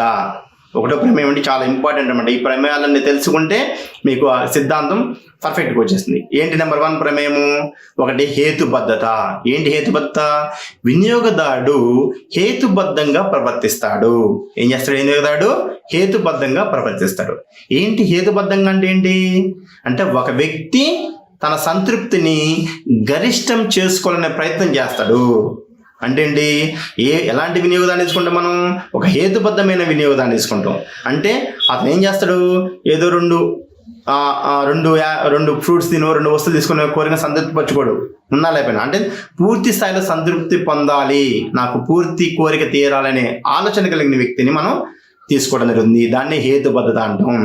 అంటే ఒక పిచ్చివాడినో లేకపోతే ఒక తెలివి తక్కువ వాడినో తీసుకున్నాం అనుకోండి, అతను యొక్క సంతృప్తి పెరిగింది లేదని చెప్పలేడు అనమాట. కాబట్టి ఒక హేతుబద్ధమైన వినియోగదారుడు అంటే గరిష్ట సంతృప్తిని కోరుకునే వినియోగదారుని మనం ఈ సిద్ధాంతంలో మనం ఊహించుకోవడం జరుగుతుంది, తీసుకోవడం జరుగుతుంది. కాబట్టి వినియోగదారుడు హేతుబద్ధంగా ఉంటాడు అనే ఒక ప్రమేయాన్ని మనం తీసుకుంటాము. అర్థమవుతుందండి? సో కాబట్టి మంచి వినియోగదారుడు అంటే కోరికని పూర్తి స్థాయిలో తీర్చుకోవాలి అనే వినియోగదారుని మనం ఇక్కడ పరిగణలోకి తీసుకుంటాం. నెంబర్ 1 అది. నెంబర్ 2 పాయింట్ ప్రయోజనాన్ని కార్డినల్ పద్ధతిలో కొలవడము. మీకు గత క్లాసులో చెప్పినాం. కార్డినల్ ప్రయోజనం అంటే ఏంటి అంటే వస్తువు యొక్క ప్రయోజనాన్ని అంటే ఏదైనా ఒక వస్తువుని వినియోగించుకున్నప్పుడు దాని యొక్క ప్రయోజనాన్ని మనము పరిమాణాత్మకంగా లేదా సంఖ్యారూపంలో కొలవచ్చు అని చెప్పే సిద్ధాంతమే కార్డినల్ ప్రయోజనము. చాలా ఇంపార్టెంట్ ఇది. ఎందుకని మనం కార్డినల్ ప్రయోజనం కొలవచ్చు అని చెప్తున్నాం అంటే ఒక వినియోగదారుని తీసుకుంటాం మనం. ఒక వినియోగదారుడు ఒక వస్తువు తీసుకుంటాడు, దానివల్ల ఎంత ప్రయోజనం వచ్చింది? 10 ఈటూల్స్ ప్రయోజనం వచ్చింది. రెండో వస్తువు తీసుకోండి, ఎంత ఈటూల్స్ వచ్చింది? 15 యూనిట్ల ప్రయోజనం వచ్చింది. అంటే ఏంది? మనం ప్రయోజనం ఇక్కడ క్రమంగా క్షీణిస్తుందని చెప్పుకుంటున్నాం. క్షీణోపాత సిద్ధాంతం ఏం చెప్తుంది? ఒక వస్తువుని అదే పనిగా వినియోగించుకుంటే అదనపు వస్తురాశులు వచ్చి అదనపు ప్రయోజనం క్రమంగా క్షీణిస్తుందని చెప్తుంది. మరి క్షీణిస్తుందని ఎడ తెలుస్తుంది మనకి? అంటే ప్రయోజనాన్ని కొలిస్తేనే కదా తెలిసేది. కానీ నిత్య జీవితంలో మనం వాస్తవంగా చూస్తే వస్తువు యొక్క ప్రయోజనాన్ని మనం కొలవగలుగుతామా? నాకు ఒక బనానా తింటే 10 యూనిట్ల ప్రయోజనం వచ్చింది, 2 బనానాలు తింటే 15 యూనిట్స్ ప్రయోజనం వచ్చింది, 3 అరటిపళ్ళు తింటే నాకు 45 యూనిట్స్ అని కొలవగలుగుతాం నిజంగా? అంటే నిజంగా మనం వస్తువు యొక్క ప్రయోజనాన్ని కొలవలేము. కానీ మనం ఏంటి ఇక్కడ ఈ సిద్ధాంతాన్ని అవగాహన చేసుకోవడానికి వస్తువు వినియోగం వల్ల వచ్చే ప్రయోజనాన్ని కొలవచ్చు అనే ఒక ప్రమేయాన్ని తీసుకుంటే ఇక్కడ మనం స్వర్థమైందా? ఈ ప్రమేయం లేకపోతే ఈ సిద్ధాంతాన్ని మనం మళ్ళీ పోల్చలేము, అక్కడ చెప్పలేము. కాబట్టి మనం ఈ సిద్ధాంతము కార్డినల్ ప్రయోజన విశ్లేషణపై ఆధారపడి ఉందని చెప్పుకుంటాము. కార్డినల్ ప్రయోజనం అంటే ఏంది? ప్రయోజనాన్ని కొలవచ్చు అని చెప్పుకుంటాం. కానీ వాస్తవ ప్రపంచంలో వస్తువు యొక్క ప్రయోజనాన్ని మనం కొలవలేము. కాబట్టి ప్రమేయం ఊహించుకుంటాం, కొలవచ్చు ఇంత వస్తుంది అని ఊహించుకోవడం జరుగుతుంది. కానీ నిజ జీవితంలో మనం నిజంగా కొలవాలన్నమాట. కాబట్టి మనం ప్రమేయం తీసుకోవాలి, అదొక అంశము. ఇంకా 3వ అంశము స్వతంత్రత. ఏంటిది? స్వతంత్రత. ఏంటంట? వస్తువు యొక్క ప్రయోజనం స్వతంత్రత కలిగి ఉంటుంది. అంటే ఒక వస్తువు యొక్క ప్రయోజనము దాని పరిమాణం పైన మాత్రమే ఆధారపడి ఉంటుంది. అంటే వేరొక వస్తువు దీని యొక్క ప్రయోజనాన్ని ప్రభావితం చెయ్యదు అనే మనం ప్రమేయం తీసుకోవాలి. ఏంటంటే ఏ వస్తువు అయితే తీసుకుంటున్నామో ఆ వస్తువు యొక్క ప్రయోజనము దాని మీద ఆధారపడుతుంది, స్వతంత్రత కలిగి ఉంటుంది. అంతేగాని వేరొక వస్తువు వినియోగం వల్ల వచ్చే ప్రయోజనం దీన్ని ప్రభావితం చేయదు అని మనం భావించాలి ఇక్కడ.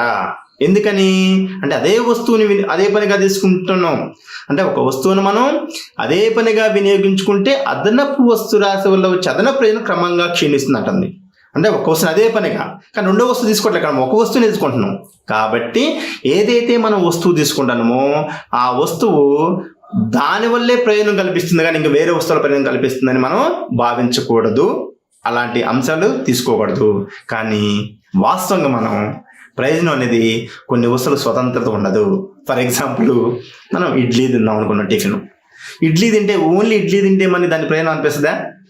దానికి ఏం కావాలి? దానికి ప్రయోజనం అంటే దానికి ఒక చట్నీయో లేదా కారపొడో లేదా పంచదారో, అంటే ఒక ఇడ్లీలో కారపొడినో పంచదారనో మళ్ళీ చట్నీని వేసుకుంటే దానికి ప్రయోజనం అనిపిస్తుంది మనకి తినటం, అప్పుడు దాన్ని చెప్పగలుగుతాం.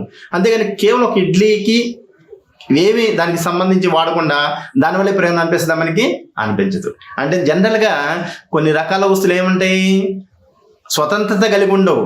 అంటే ఆ వస్తువు మాత్రమే ప్రయోజనాన్ని కలిగి ఉండదు, దాని యొక్క ప్రయోజనం వేరే వస్తువు మీద కూడా ఆధారపడి ఉంటుంది వాస్తవంగా. కానీ మనం ఏమనుకోవాలి, ఈ సిద్ధాంతాన్ని తెలుసుకోవాలంటే స్వతంత్రత కలిగి ఉంటుందని భావించాలి. అంటే దాని యొక్క ప్రయోజనము ఆ వస్తువు మీద ఆధారపడి ఉంటుంది, వేరే వస్తువు మీద ఆధారపడి ఉండదు అని భావించాలి.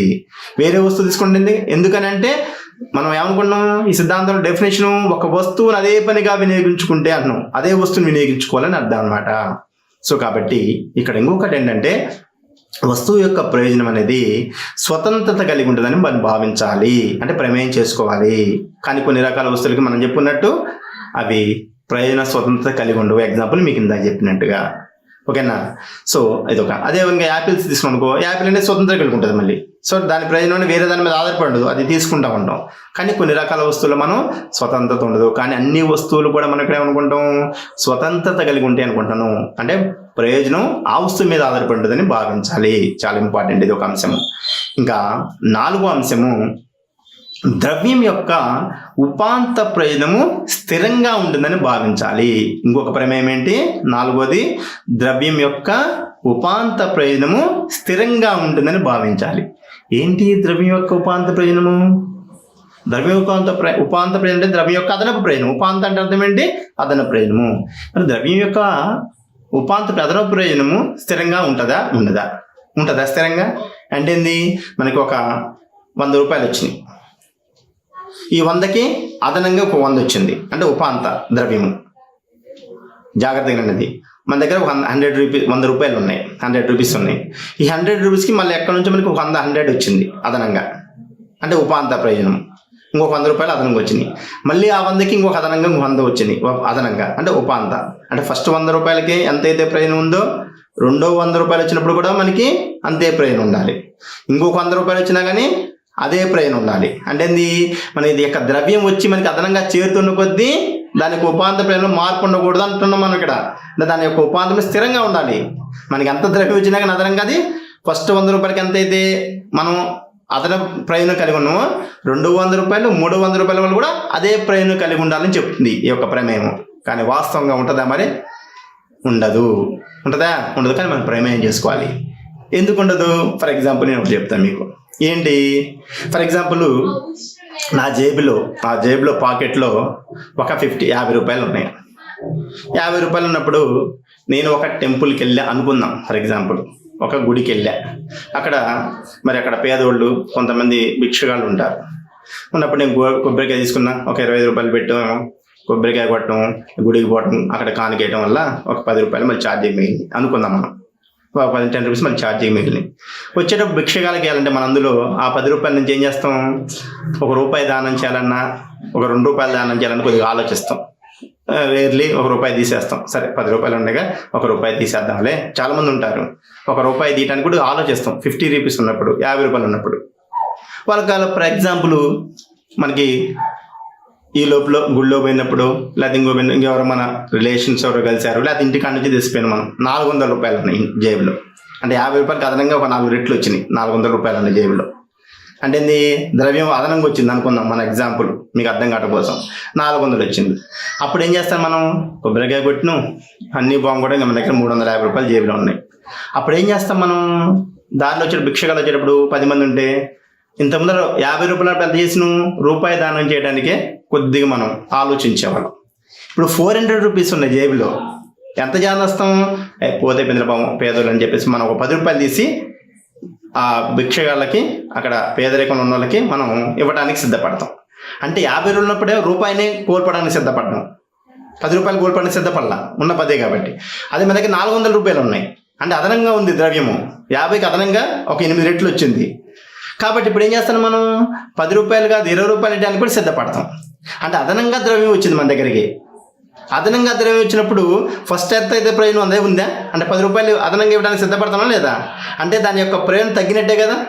మనం ఒక 10 రూపాయలు కోల్పోవడానికి సిద్ధపడుతున్నామంటే మనం ఇవ్వడానికి ఆ 10 రూపాయల ప్రయోజనం లేదని భావిస్తున్నట్టు ఇక్కడ మనం కోల్పోతున్నామంటే. కాబట్టి ద్రవ్యం యొక్క ఉపాంతం స్థిరంగా ఉంటుందా? యాక్చువల్గా ఉండదు, కానీ ఉంటుందని భావించాలి మనం. అంటే ద్రవ్యం పెరిగే కొద్దీ ఉపాంతం తగ్గేది కొద్దిగా మనం కోల్పోవడానికి సిద్ధపడతాం. ఎగ్జాంపుల్ మీకు చెప్పింది. కాబట్టి మనం యాక్చువల్గా ఏమనుకోవాలి, ద్రవ్యం యొక్క ఉపాంతపైన స్థిరంగా ఉందని భావించాలి.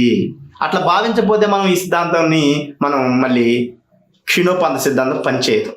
అది చెప్పినట్టుగా క్రమంగా క్షీణించదు ప్రయోజనము. అది మన సిద్ధాంతం వచ్చినప్పుడు మనం ఒకసారి చూద్దాం దాన్ని. కాబట్టి ఇక్కడ ద్రవ్యం యొక్క ఉపాంతపైన స్థిరంగా ఉందని భావించాలి మనం. ఓకేనా, ఇది ఒక అంశము. ఇంకా 5వ అంశము సజాతీయ వస్తువులు. ఏంటి సజాతీయ వస్తువులు అంటే సజాతీయం అంటే ఒకే రకంగా, అంటే ఒకే రకంగా ఏంది, అవి యొక్క పరిమాణంలో కానీ, అంటే ఎంతైతే ఉన్నాయో ఒక వస్తువు తీసుకునేటప్పుడు మిగతా అన్ని వస్తువులు కూడా ఏ ఉండాలి. వాటి యొక్క నాణ్యత నాటిదండి. ఒక ఎగ్జాంపుల్, ఒక తీయటి పళ్ళు తీసుకున్నాం అనుకో, మనం తీసుకున్న 10 రకాల పళ్ళు కూడా తీయగా ఉండాలి. 10 రకాల పళ్ళు కూడా సమాన పరిమాణంలో ఉండాలి. సో అప్పుడు మాత్రమే క్షీణోపాంత సిద్ధాంతము పనిచేస్తుంది. అంటే అదనపు వస్తురాశులు వచ్చి అదనపు క్రమంగా క్షీణిస్తుంది. కానీ సజాతీయం లేకుండా వేరువేరు ఫ్రూట్స్ అనుకోండి, వేరువేరు వస్తువులు అనుకోండి, ప్రయోజనం తగ్గడానికి బదులు పెరగొచ్చు కూడా. అంటే ఒక వస్తువుని అదే పనిగా వినియోగించుకుంటే వచ్చే అదనపు ప్రయోజనము తగ్గాలి. ఈ సిద్ధాంతం ప్రకారము ఎప్పుడు తగ్గుతున్నది, సజాతీయ వస్తువులు ఉంటేనే తగ్గుతుంది. ఎప్పుడు తగ్గుతుంది, సజాతీయ వస్తువు అంటే ఒకే రకమైన వస్తువులు ఉంటేనే. కానీ సజాతీయ వస్తువులు కాకుండా వేరు వేరు రకాల వస్తువులు ఉన్నాయి అనుకోండి, ప్రయోజనం తగ్గడానికి బదులు పెరగవచ్చు. ఫర్ ఎగ్జాంపుల్, నేను లడ్డులు తీసుకుందాం అనుకున్నాం. ఒక లడ్డు తీసుకున్నాం అనుకోండి, స్మాల్ లడ్డు. నేను తీసుకునే 10 వస్తువులు కూడా అదే పరిమాణం ఉండాలి, ఒకటే టేస్ట్ ఉండాలి. అంతేకాకుండా అప్పుడు మాత్రమే క్షీణోపాంత సిద్ధాంతం పనిచేస్తాయి, లేకపోతే ఒకసారి చేయదు. ఫర్ ఎగ్జాంపుల్, ఒక చిన్న లడ్డు ఉంది, నేను తిన్నా. ఓకేనా, తర్వాత ఏం చేసి నేను వేరే కొద్దిగా కారం ఉన్న లడ్డు తీసుకున్నా. అప్పుడు ఏమైంది, ఫస్ట్ స్వీటు, తర్వాత హాట్ అయింది. సజాతీయం కాదు. మళ్ళీ స్వీట్ తిన్నా, మళ్ళీ తర్వాత హాట్ తిన్నా. అప్పుడు ఏమైతుంది, ప్రయోజనం తగ్గడానికి బదులు మనం ఒక స్వీట్ తిని ఒక హాట్ తినడం వల్ల మళ్ళీ మన రెండో లడ్డూని స్వీట్ని తినాలనిపిస్తుంది. మనం మూడో స్వీట్ని కూడా మళ్ళీ మధ్యలో వేరే టేస్ట్ మారుతుంది కాబట్టి తినాలనిపిస్తుంది. అంటే మనం తీసుకునే వస్తువు సజాతీయంగా ఉండాలి. అట్లా కాకుండా నేను ఫస్ట్ది లడ్డుయే, మళ్ళీ వెంటనే తినంగా రెండో లడ్డు, మళ్ళీ తర్వాత తినంగా మూడో స్వీట్ లడ్డు తిన్నాను అనుకో, 2-3 తిన తర్వాత ఏమైంది, నాకు వద్దంటాం. అంటే ఒక వస్తువుని అదే పనిగా వినియోగించుకుంటే అదనపు ప్రయోజనం తగ్గుతుంది. ఫస్ట్ లడ్డు తిన్నా, రెండో లడ్డు తిన్నా, మూడో తిన్నా అనుకో, 3 తినేసరికి మనకి ఇబ్బందిగా ఉంటుంది. 4 తినేసరికి ఇంకబ్బా నాకు వద్దబ్బా ప్రయోజనం, నాకు తినబుద్ధి కావట్లేదు అంటాం మనం. ఇంకా చాలు కడిపిండింది అంటాం. అంటే 4 లడ్డు యొక్క ప్రయోజనం తగ్గింది, అంటే అదనపు వస్తువు వల్ల వచ్చే ప్రయోజనం తగ్గింది. అంటే ఒక వస్తువును అదే పనిగా వినియోగించుకోవడం వల్ల వచ్చే అదనపు ప్రయోజనం తగ్గుతుంది అని చెప్తుంది సిద్ధాంతం. కాబట్టి ఇప్పుడు 2 తిన్న 3 4 సరికి 4 లడ్డు తీసుకునేసరికి అబ్బా వద్దు మనకి సరిపోయింది అని చెప్తాం మనం. అంటే అర్థం ఏంటి, ఇక్కడ దాని యొక్క ప్రయోజనం క్షీణించింది. అట్లా కాకుండా ఒక లడ్డు తిని కొంచెం కొంత కారం తిని మళ్ళీ ఒక లడ్డు తిని మరి కొంత అంటే ఒక 5-6 లడ్డూలు తినగలుగుతాం. తర్వాత అది అర్థమైపోతుంది. కానీ ఎమ్మటే ఇదేమో 3 అంతమైపోయింది, అక్కడ 5-6 లడ్డూలు తినగలుగుతాం. అంటే ప్రయోజనం ఫస్ట్ తగ్గదు, పెరుగుతూ ఉంటుంది అన్నమాట. సో కాబట్టి ఈ సిద్ధాంతాన్ని మనం పరిశీలన చేసేటప్పుడు మనం తీసుకునే వస్తువులు ఎట్లుండాలి, సజాతీయమైన వస్తువులు ఉండాలి.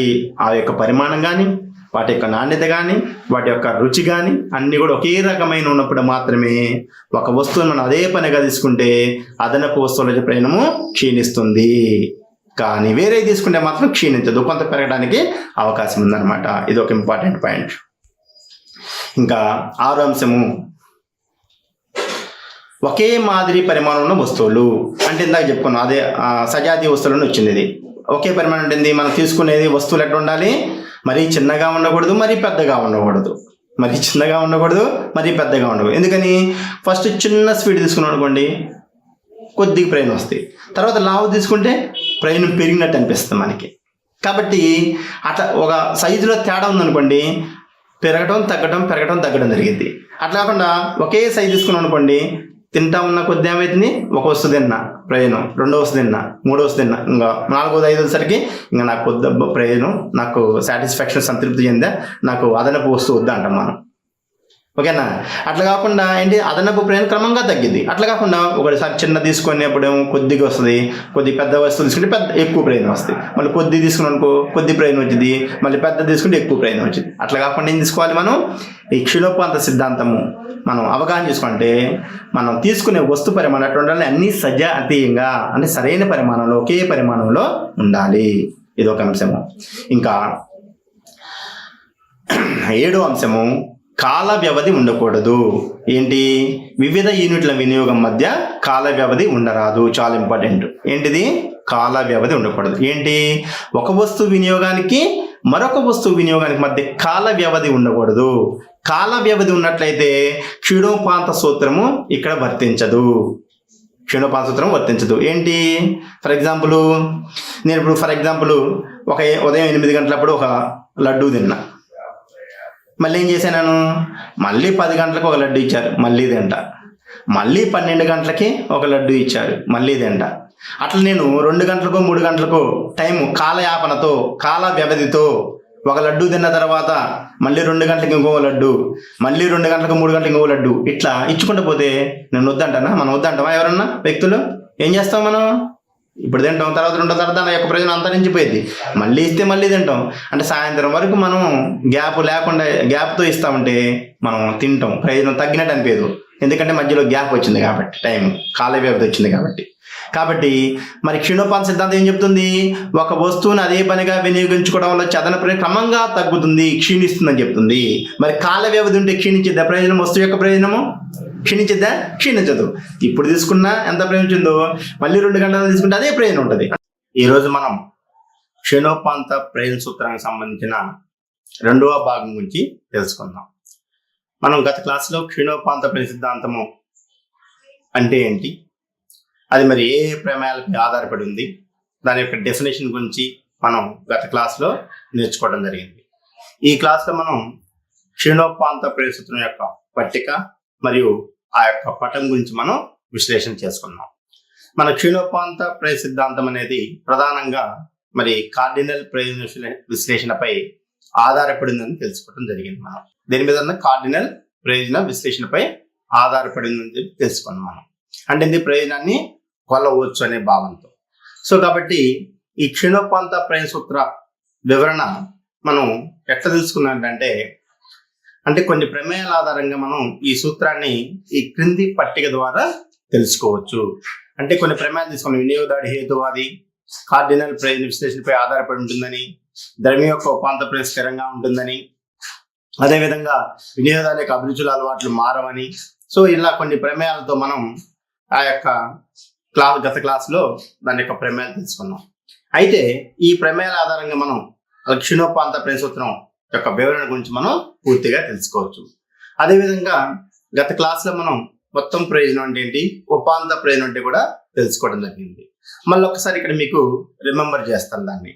సో మనం ఏమని చెప్పుకున్నాం, క్షీణోపాంత ప్రయోజన సూత్రం అంటే ఏదైనా ఒక వస్తువుని మనం అదే పనిగా వినియోగించుకుంటూ పోతే అదనపు వస్తు రాశి వల్ల వచ్చే అదనపు ప్రయోజనము క్రమంగా క్షీణిస్తుంది అనేది క్షీణోపాంత ప్రయోజన సూత్రము మనకి తెలియజేస్తుంది. సో దీనిలో భాగం మనం ఇక్కడ మనం యూనిట్లు తీసుకుంటున్నాం. అంటే ఎక్స్ అనే వస్తువుని తీసుకుంటున్నాం. ఇక్కడ మనం ఎక్స్ అనే వస్తువు ఫర్ ఎగ్జాంపుల్ మన అర్థం కావడం కోసం యాపిల్ అనుకోండి. సో అంటే ఎక్స్ అనే వస్తువుని వినియోగించుకుంటూ పోతే దాని యొక్క సంఖ్యని మొత్తం ప్రయోజనం ఎట్లా ఉంటుంది, ఉపాంత ప్రయోజనం ఎట్లుంది అనేది మనం తెలుసుకోవాలి. సో మొత్తం ప్రయోజనం అంటే మీకు చెప్పాను, మళ్ళీ అయినా కానీ మళ్ళీ ఒకసారి చూద్దాం. మనం మొత్తం ప్రయోజనం అంటే ఏంటంటే వినియోగదారుడు వినియోగించిన వస్తు పరిమాణాలు ఎంతైతే వస్తు పరిమాణం వినియోగిస్తుండో అన్ని వస్తు పరిమాణాల యొక్క మొత్తం సంతృప్తిని మనం మొత్తం ప్రయోజనం అని చెప్పేసి చెప్పుకోవచ్చు. అంటే ఎన్ని వస్తువులు యూనిట్లు ఉపయోగిస్తుండో ఆ యూనిట్ల వల్ల వచ్చిన మొత్తం సంతృప్తి ఎంత అనేదాన్ని మనం మొత్తం ప్రయోజనంగా చెప్పుకోవచ్చు. అదేవిధంగా ఉపాంత ప్రయోజనము అంటే ఉపాంత ప్రయోజనం అంటే ఏంటి, ఉపాంత అంటే మనం గుర్తుపెట్టుకోవాల్సింది ఏంటంటే ప్రధానంగా అదనంగా అని గుర్తుపెట్టుకోవాలి. ఏమని గుర్తుపెట్టుకోవాలి, అదనంగా అంటే ఏంది, అదనంగా ఒక వస్తువుని వినియోగించుకోవడం వల్ల వచ్చిన అదనపు ప్రయోజనాన్ని మనం ఉపాంత ప్రయోజనం అంటాము. దీన్ని మనం మొత్తం ప్రయోజనం మార్పు అని కూడా గత క్లాస్లో నేర్చుకోవడం జరిగింది. సో కాబట్టి ఇప్పుడు మనకి మొత్తం ప్రయోజనం అంటే తెలుసు, ఉపాంత ప్రయోజనం అంటే తెలుసు. సో కాబట్టి మొత్తం ప్రయోజనాన్ని మన ఇంగ్లీష్లో టోటల్ యూటిలిటీ అంటాం కాబట్టి అక్కడ టీయూతో సూచించను. ఉపాంత ప్రయోజనాన్ని మార్జినల్ యూటిలిటీ అంటాం కాబట్టి దాన్ని ఎంయుతో సూచించడం జరిగింది. మనం ఇక్కడ ఎక్స్ అనే వస్తువుని కొన్ని యూనిట్ల రూపంలో తీసుకున్నాం అనమాట. ఫర్ ఎగ్జాంపుల్ ఇక్కడ యాపిలే అనుకుందాం మనం. అంటే ఇక్కడ చూడండి, ఇప్పుడు మనం ఆ పట్టిక ఏమని చెప్పింది, క్షీణోపాంత ప్రయోజన సూత్రం ఏదైనా ఒక వస్తువును అదే పనిగా వినియోగించుకుంటే అదనపు వస్తురాశి వల్ల వచ్చే అదనపు ప్రయోజనము క్రమంగా క్షీణిస్తుంది అని చెప్పడం జరిగింది మనం. సో అక్కడ జరుగుతుందో లేదో మనం ఈ పట్టిక ద్వారా తెలుసుకుందాం. అంటే ఫర్ ఎగ్జాంపుల్ ఒక వినియోగదారుడు ఉందనుకోండి. మనం ఆ వినియోగదారుడు ఇక్కడ ఒకటో వస్తువుని వినియోగించండు. ఒకటో వస్తువుని వినియోగిస్తే మొత్తం ప్రయోజనం ఎంత ఉంది, 40 యూనిట్లు ఉంది, 40 ఇస్తుంది అనుకుందాం. అదేవిధంగా రెండో వస్తువుని ఉపయోగించండు. మొత్తం ఇటు ప్రయోజనం ఎంత ఉంది, మనం రెడ్ లెటర్స్ చూపించాం, 70 యూనిట్ల ప్రయోజనం వచ్చింది. అంటే మనం వస్తు పరిమాణం పెరుగుతున్న కొద్దీ మొత్తం ప్రయోజనం కూడా ఏమైంది, ఇక్కడ పెరుగుతుంది. ఎందుకంటే వస్తువు వినియోగం పెరిగే కొద్దీ మొత్తం ప్రయోజనం పెరుగుతుంది. సో కాబట్టి ఒక వస్తువుని వినియోగించుకుంటే మొత్తం ప్రయోజనం 40 యూనిట్లుగా ఉంది. అదేవిధంగా రెండు వస్తువులు వినియోగించుకోవడం వల్ల వచ్చిన మొత్తం ప్రయోజనం 70 యూటిల్స్. అదేవిధంగా 3 వస్తువుల్ని వినియోగించుకోవడం వల్ల వచ్చిన మొత్తం ప్రయోజనం 90 యూటిల్స్. అదేవిధంగా 4 వస్తువుల్ని వినియోగించుకోవడం వల్ల వచ్చిన మొత్తం ప్రయోజనం 100 యూటిల్స్. 5 వస్తువులు వినియోగించుకోవడం వల్ల వచ్చిన మొత్తం ప్రయోజనం కూడా 100. 6 వస్తువులను ఉపయోగించుకుంటే ఎంత వచ్చింది, 90 వచ్చింది. అంటే మీకు ఈ యొక్క పట్టికలో మనకి మొత్తం ప్రయోజనం అవుతుంది అంటే వస్తు పరిమాణం పెరిగే కొలది మొత్తం ప్రయోజనం మాత్రమే పెరుగుతుంది. అంటే 40, 70, 90. సో తర్వాత ఏమైంది, 100 అయింది. మళ్ళీ తర్వాత 5వ వస్తువు కూడా వినియోగించుకున్నప్పుడు ఎంత వచ్చింది, 100 యూనిట్లు వచ్చింది. అంటే మొత్తం ప్రయోజనం అనేది పెరుగుతూ గరిష్టమైంది. గరిష్టం అంటే అర్థం ఏంటి, ఇక్కడ గరిష్టం అంటే అర్థం ఏంటి, మనకి మ్యాక్సిమం వచ్చేసింది అనమాట. ఇంకా సో 6వ వస్తువును కూడా వినియోగించుకుంటే ఏమైంది, ఇక్కడ మొత్తం ప్రయోజనము తగ్గింది. అంటే 90 యూనిట్లు మాత్రమే వచ్చింది. అంటే ఇక్కడ మనం ఫర్ ఎగ్జాంపుల్ చూడండి, ఇక్కడ నేను ఒక యాపిల్ ఇచ్చినప్పుడు మనం తింటాము, సంతృప్తి ఉంది. రెండో యాపిల్ ఇచ్చినాం, మనకి సంతృప్తి పెరుగుతుంది, అంటే మనం ప్రయోజనం పెరుగుతుంది. మూడో యాపిల్ తిన్నాం, 90 యూనిట్లు వచ్చింది. 4వ తినేసరికి ఏమైంది, మనకి కడుపు మంచిగా నిండిపోయింది. అంటే 4వ వస్తువు ఎప్పుడైతే తినమో మన యొక్క పూర్తి కోరిక సంతృప్తి చెందింది. అంటే మనకు ఆకలి అనే కోరిక వేసింది. మనం ఇక్కడ ఫ్రూట్ తీసుకుంటాను, ఇప్పుడు 4 దినంలోనే మనకి కడుపు నిండిపోయింది. అయితే మనం ఏం చేస్తాం, ఇంకా చూద్దాం కానీ ఇంకొక 5వ పండు కూడా తిన్నా. అప్పుడు ఏమైంది, మనకి మొత్తం ప్రయోజనము ఇంకా కడుపు నిండిన తర్వాత 5వ యాపిల్ తినడం వల్ల మనకి పెద్దగా ప్రయోజనం వచ్చినట్టు ఉండదు. ఎందుకంటే మన కడుపు పూర్తి స్థాయిలో సంతృప్తి ఉంది కాబట్టి మనకి అనిపించదు. అయినప్పటికీ తిన్నాం.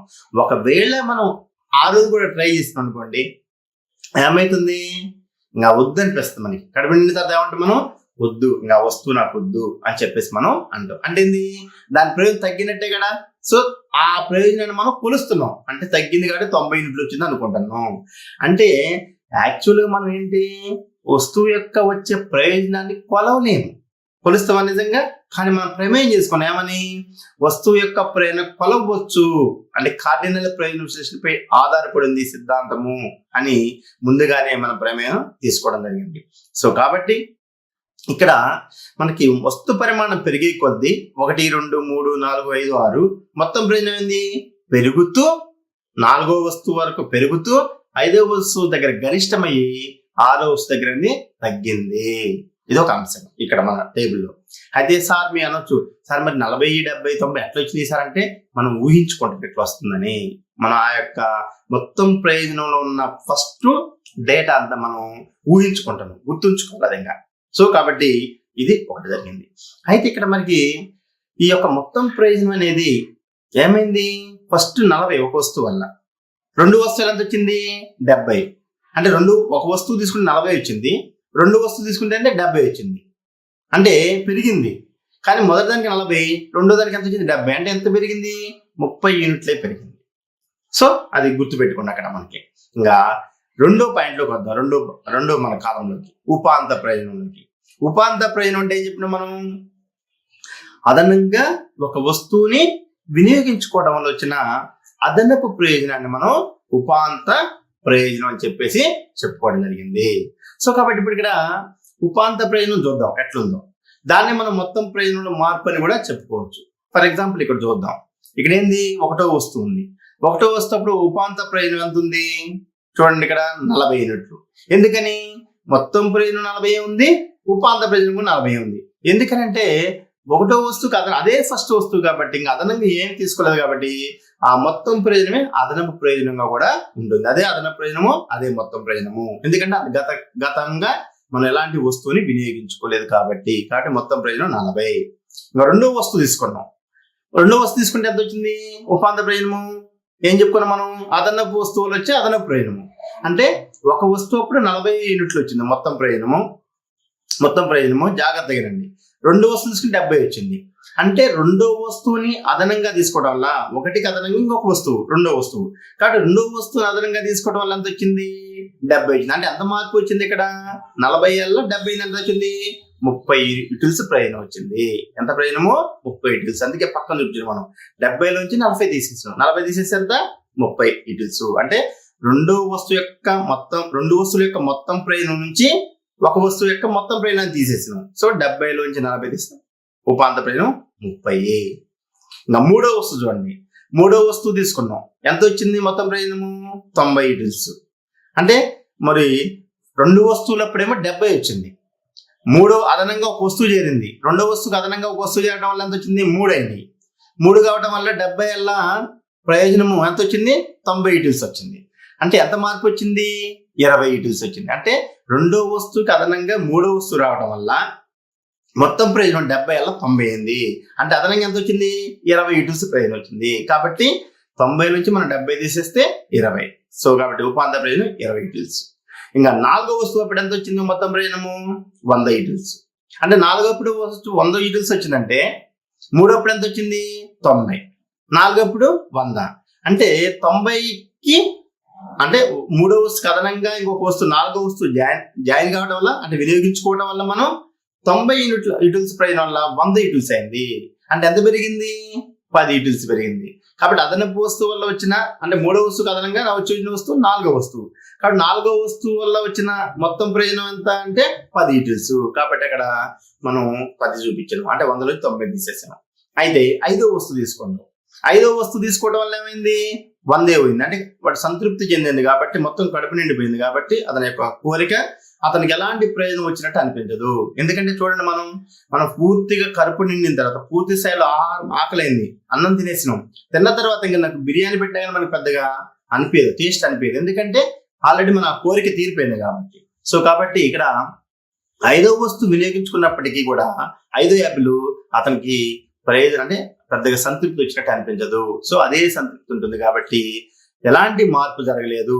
అంటే 4కి అదనంగా ఒక వస్తువు చేరింది 5, మొత్తం ప్రయోజనం ఆ 100లో మళ్ళీ 100 ఉంది, గరిష్ట సంతృప్తి ఉంది. కాబట్టి ఎలాంటి రాదు, 0. ఇంకా ఆరో వస్తువు తీసుకున్నాం. ఆరో వస్తువు తీసుకోవడం అంటే 5కి అదనంగా ఇంకొక వస్తువు చేయించినాం, 6 అయింది. 5కి 1 కలిపితే 6 అయింది. 6 వస్తువులు తీసుకోవడం వల్ల ఎంత వచ్చింది? అక్కడ 90 యూనిట్లు వచ్చింది. అంటే ఇది మొత్తం ప్రయోజనం ఏమైంది? తగ్గింది. మొత్తం ప్రయోజనం తగ్గిందంటే ఉపాంత ప్రయోజనం ఏమైంది అంటే రుణాత్మకమైంది. ఏమైంది? రుణాత్మకం. అంటే మనకి తగ్గినట్టు అనిపించింది. దీనికి ఎగ్జాంపుల్ అంటే ఏం లేదు, ప్రధానంగా ఏంటంటే మనం కడుపు నిండిన తర్వాత పూర్తి స్థాయి సంతృప్తి చెందిన తర్వాత ఆకలి కోరిక అనేది పూర్తి స్థాయిలో తీరిన తర్వాత కూడా మనం 5 వస్తువులు ఉపయోగించుకున్నాం. కానీ ఇంకా మనం 6వది ఉపయోగించుకుంటే ఏమవుతుంది? మనకి దాని మీద నెగిటివ్ ఫీలింగ్ వస్తుంది. అంటే కడుపు నిండి మంచిగా తిన్నాం సంతృప్తిగా, మైనా కానీ ఇంకొక యాపిల్ తినే మళ్ళీ ఇంకా ఎక్కువ తిననుకో మనకి వామిటింగ్ సెన్సేషన్ వస్తుంది, వాంతులు అయితే. అంటే దాని మీదే మనకి నెగిటివ్ ఫీలింగ్ వచ్చింది. దాని మీద వచ్చే సంతృప్తి పెరగడానికి బదులు ఏమైతుంది? కొద్ది వస్తువు అంటే నాకు బాగలేదు, విరక్తిగా ఉంది, వామిటింగ్ వచ్చేటట్టు అని చెప్పేసి మనం చెప్పుకుంటాం. అంటే ఇది నెగిటివ్ ఫీలింగ్ వచ్చింది. సో కాబట్టి మనం ఏం చూపిస్తున్నాం అంటే ఆ నెగిటివ్ ఫీలింగ్ ని సంఖ్యారూపంలో 10 యూనిట్లు తగ్గింది అని చూపిస్తున్నాం. సో కాబట్టి ఇక్కడ మనం ఏం చెప్తున్నాం? క్రమక్షీణోపాంత సిద్ధాంతం అన్నాం. అంటే ఒక వస్తువును అదే పనిగా వినియోగించుకుంటే ఏమైతుంది? ఉపాంత ప్రయోజనం క్రమంగా క్షీణిస్తుంది. ఇప్పుడు ఉపాంత ప్రయోజనం ఏమైంది? క్షీణించిందా లేదా? చూడండి ఇక్కడ 40 నుంచి 30కి, 30 నుంచి 20కి, 20కి 10కి, తర్వాత 5వ వస్తువు కల్లా 0 అయింది. అంటే 0 అయిందంటే ఇది అతని యొక్క ప్రయోజనం అక్కడ సాటిస్ఫాక్షన్ అయింది. కాబట్టి 5వ వస్తువు తర్వాత కూడా వినియోగించుకున్నాను అనుకో ఏమైతుంది, నెగిటివ్ ఫీలింగ్ అంటే వామిటింగ్స్ వస్తుంది. దాని యొక్క ఆ యొక్క వస్తు వినియోగం మీద విరక్తి వచ్చే అవకాశాలు ఉంది. కాబట్టి దాన్ని మనం రుణాత్మకంగా చూపించడం జరిగింది. అయితే ఇక్కడ ఒక మన డౌట్ రావాలి, సార్ మరి ఉపాంత ప్రయోజనము ఎందుకు తగ్గుతుంది అంటే ఆ తగ్గుదలకు కారణం ఏంటంటే మనకి ప్రధానంగా మొత్తం ప్రయోజనం పెరుగుతున్నప్పుడు మరి సార్ ఉపాంత ప్రయోజనం కూడా పెరగాలి మరి ఎందుకు తగ్గింది అనే డౌట్ రావచ్చు మనకి. ఎందుకు తగ్గిందంటే మొత్తం ప్రయోజనం పెరుగుతుందిలే కానీ అదేమైతుంది, పెరుగుతున్న రేటులో క్షీణిస్తుంది. ఉపాంత ప్రయోజనం తగ్గడానికి ప్రధాన కారణం ఏంటంటే మొత్తం ప్రయోజనం అనేది తగ్గుచున్న రేట్లో ఏమైంది, తగ్గుచున్న రేట్లో పెరుగుతుంది. అంటే ఫస్ట్ యూనిట్కి 40 వచ్చింది, తర్వాత యూనిట్కి 70 వచ్చింది, అంటే 30 పెరిగింది. మళ్ళీ తర్వాత యూనిట్ 3వ యూనిట్ అప్పుడు 90 వచ్చింది, అంటే 20 పెరిగింది అక్కడ. అంటే ఎంత పెరుగుతుంది, తగ్గుచున్న రేట్లో పెరుగుతుంది.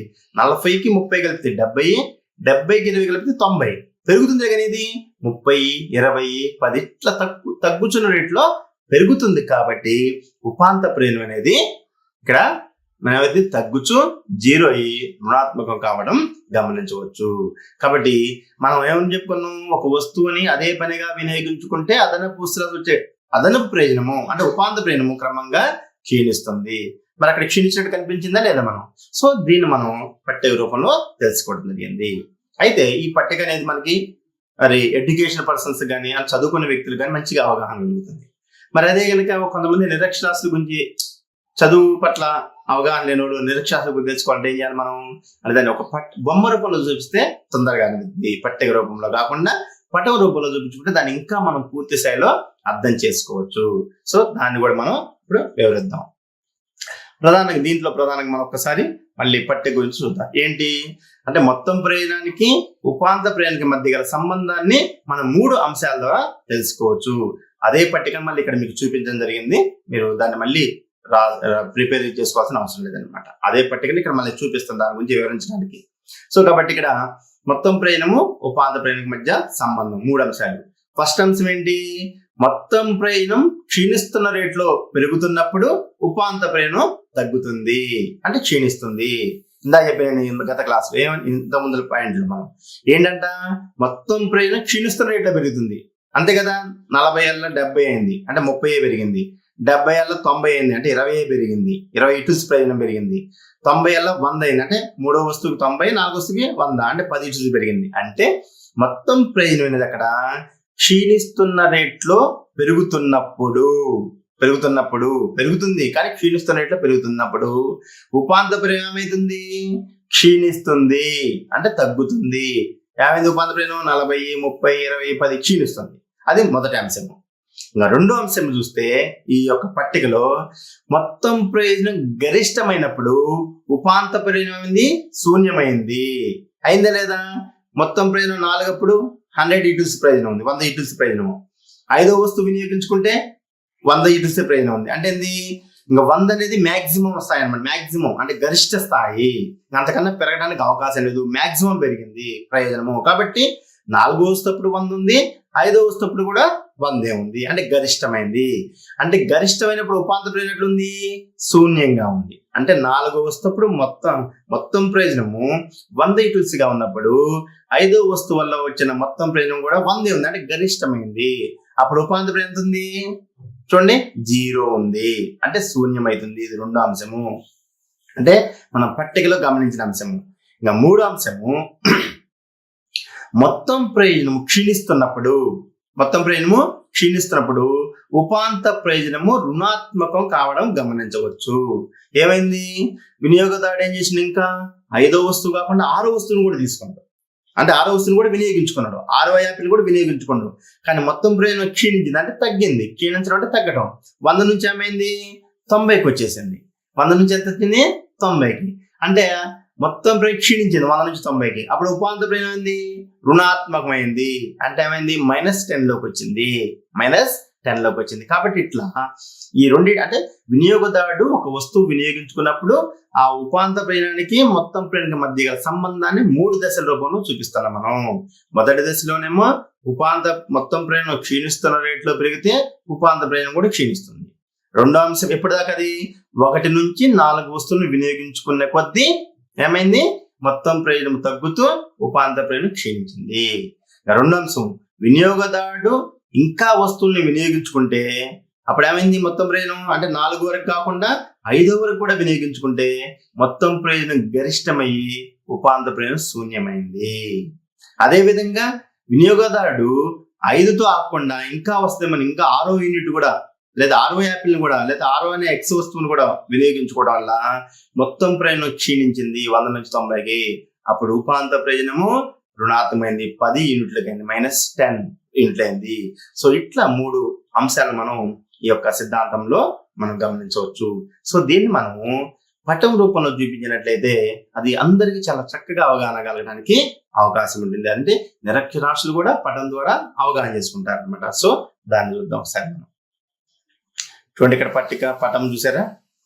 సో మనం ఆ పట్టిక తీసుకుంటున్నాం, అదేవిధంగా మనం ఇటు పటం చూపిస్తున్నాం.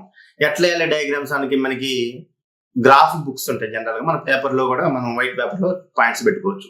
ఫస్ట్ మనం ఇక్కడ జాగ్రత్తగానండి, మనం గ్రీన్ లైన్స్ చూపించినాం నిలువుగా. అంటే మనం ప్రధానంగా ఎక్స్ అనే మనం అక్షాన్ని తీసుకున్నాం, వై అనే అక్షాన్ని తీసుకున్నాం, కింద ఎక్స్ అక్షము పైన వై అక్షం తీసుకున్నాం.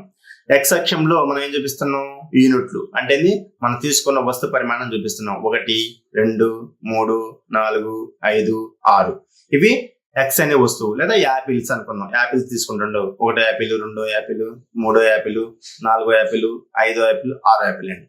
సో అదే విధంగా ఇదే పైన తీసుకుంటున్నాం మనం వై అక్షం మీద టోటల్ యూటిలిటీ అంటే మొత్తం ప్రయోజనము, అదేవిధంగా ఉపాంత ప్రయోజనం తీసుకుంటాము. అయితే మనం తీసుకునేటప్పుడు డయాగ్రామ్ చాలా జాగ్రత్తగా ఉండాలి. 1, 2, 3, 4 సేమ్ లెంత్, సేమ్ దూరం ఉండాలి. 0కి 1కి 2కి దూరం కూడా. ఇటువైపు మన వై అక్షం మీద మనం నెంబర్స్ వేస్తే ఎక్కువ అయితే దాన్ని మనం మినిమైజ్ చేసుకొని ఏం చేసుకుంటాం అంటే 20, 40 అంటే ఒక్కొక్క అంటే సమానమైన గ్యాప్ తో మనం సంఖ్యలను సూచిస్తున్నాం వై అక్షం మీద. 20, 40, 60, 80, 100, 120. సో ఇప్పుడు చూడండి, ఇప్పుడు ప్రధానంగా మనం ఏం చేద్దాం అంటే ఒక వస్తువు తీసుకుంటే మొత్తం ప్రయోజనం డయాగ్రామ్స్ ని అబ్జర్వ్ చేద్దాం.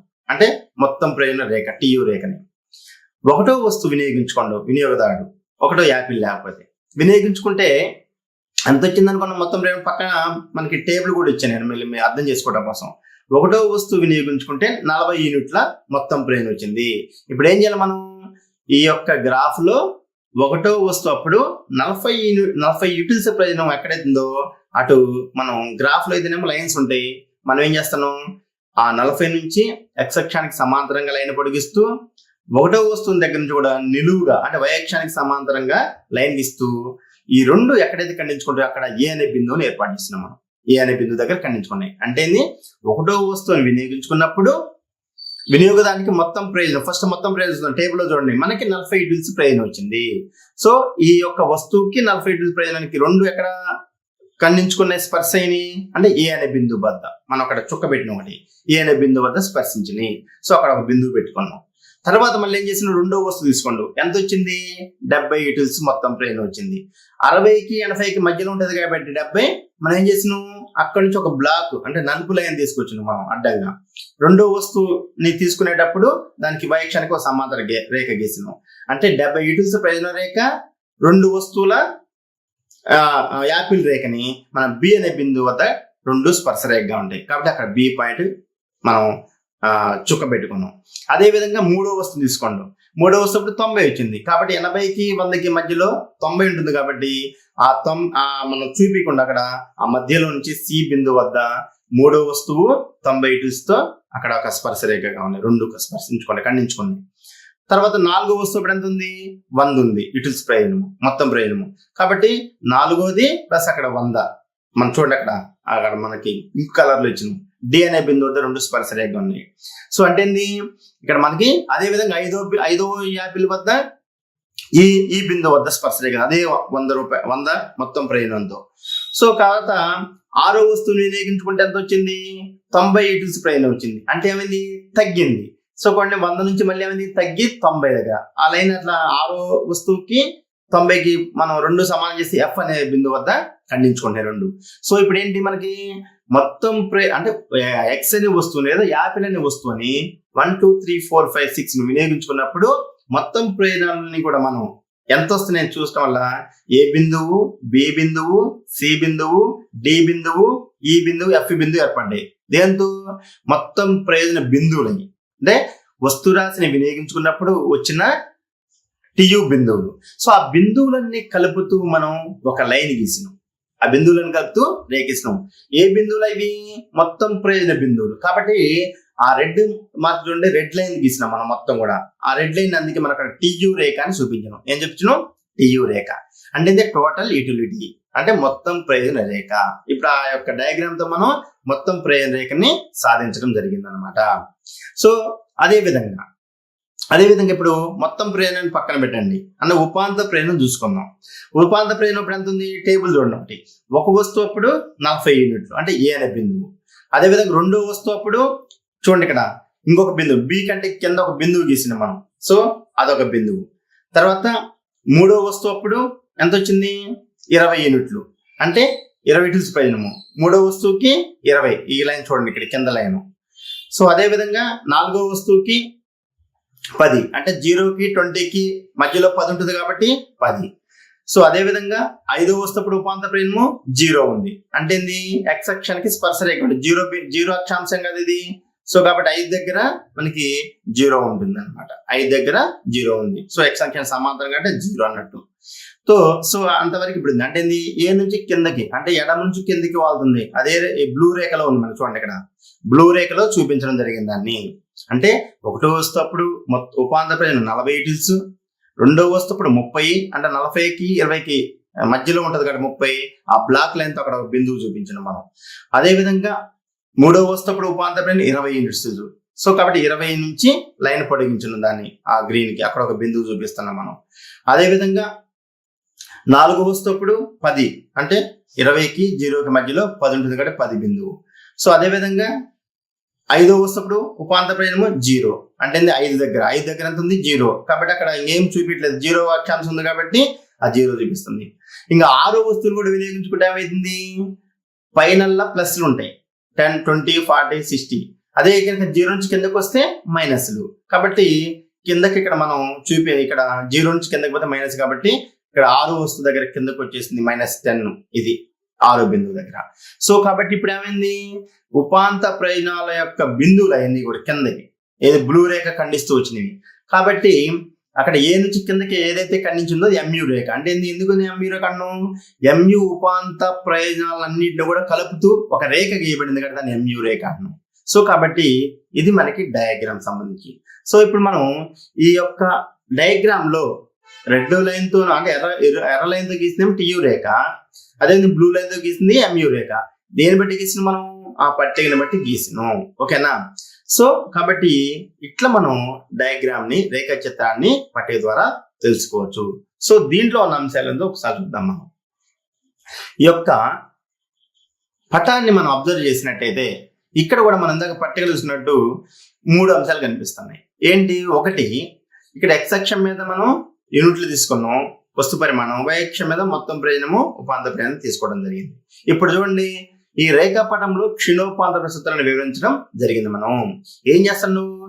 0 అంటే ఒకటో వస్తువు నుంచి 5వ వస్తువు వరకు అంటే యూనిట్లోని లేదా యాపిల్ ని ఉపయోగించే కొలది మొత్తం ప్రయోజన రేఖ అంటే టియు రేఖ అంటే మొత్తం ప్రయోజన రేఖ ఏమైతుంది? పైకి వెళ్తుంది. చూడండి ఇక్కడ పైకి వెళ్తుందా లేదా? ఏమైంది? ఇక్కడ 0 నుంచి ABCD వరకు పైకి వెళ్ళింది. అంటే ఎప్పుడు దాకా? ఈ దాకా. అంటే 5వ వస్తువు వినియోగించే కొద్దీ మనకి టియు రేఖ అంటే రెడ్ లైన్ తో ఉన్నది ఈ వరకు పెరుగుకుంటూ పైకి వెళ్ళింది. అప్పుడు టియు రేఖ ఎట్లా పడుతుంది? మనకి క్షీణిస్తున్న రేట్లో పెరుగుతుంది. టియు రేఖ ఏమైంది? ఇక్కడ క్షీణిస్తున్న రేట్లో పెరుగుతుంది. క్షీణిస్తున్న రేట్లో పెరుగుతుంటే ఇందా మనం సంఖ్యా రూపంలో చూపించాం, ఇప్పుడు డయాగ్రామ్ లో చూపించాం. చూడండి ఇక్కడ 0 నుంచి Aకి దూరం ఎంత ఉంది? A నుంచి Bకి దూరం తగ్గింది, మళ్ళీ B నుంచి Cకి దూరం తగ్గింది, C నుంచి Dకి దూరం తగ్గింది. అంటే ఏంది? తగ్గడం క్షీణించింది. అంటే అక్కడ మనకి ఆ బిందువులు చూస్తే మనకు కనిపిస్తుంది వాటి మధ్య దూరం, బిందువుల మధ్య Aకి Bకి మధ్య దూరము, Bకి Cకి మధ్య దూరము, సికి డికి మధ్య దూరం. అంటే ఇది ఇక్కడ పెరుగుతుందిలే కానీ ఇందా మనం చెప్పుకున్నాం క్షీణిస్తున్న రేట్లో పెరుగుతుందని. సో కాబట్టి ఇప్పుడు మనకు పిక్చర్ లో చాలా క్లియర్ గా కనిపిస్తుంది ఏమని, మొత్తం ప్రయాణం అనేది పెరుగుతుందిలే కానీ క్షీణిస్తున్న రేట్లో పెరిగి ఇక్కడ ఏమైంది 5 ఇంటూ ద గరిష్టమైంది అనేది మనకి పిక్చర్ లో కరెక్ట్ గా కనిపిస్తుంది. ఆ తర్వాత ఏమైంది ఇంకా చూడండి ఒకసారి సెకండ్ పాయింట్ లో, అట్లా టీయు రేఖ పైకి వెళ్తుంది, టీయు రేఖ క్షీణిస్తున్న రేట్లో పెరుగుతుంది. అలా పెరిగేటప్పుడు ఉపాంత ప్రయాణ రేఖ ఏమైంది, ఉపాంత ప్రయాణ రేఖ బ్లూ లైన్ ఎంయు రేఖ ఏమైంది ఏ నుంచి కిందకి ఎడం నుంచి కుడి కిందకి ఏమైతుంది క్షీణిస్తూ ఉంది. ఏమైతుంది క్షీణిస్తుంది. ఎందుకని ఎంయు రేఖ క్షీణిస్తుందని చెప్పుకున్నాం మనం, అంటే మొత్తం ప్రయాణం అనేది తగ్గుతున్న రేట్లో క్షీణిస్తున్న రేట్లో పెరుగుతుంది కాబట్టి ఉపాంత ప్రయాణ రేఖ తగ్గుతూ ఉంటుంది అని మనం చెప్పుకున్నాం. సో అది మనం ఈ యొక్క పిక్చర్ లో కనిపిస్తుంది మనకి.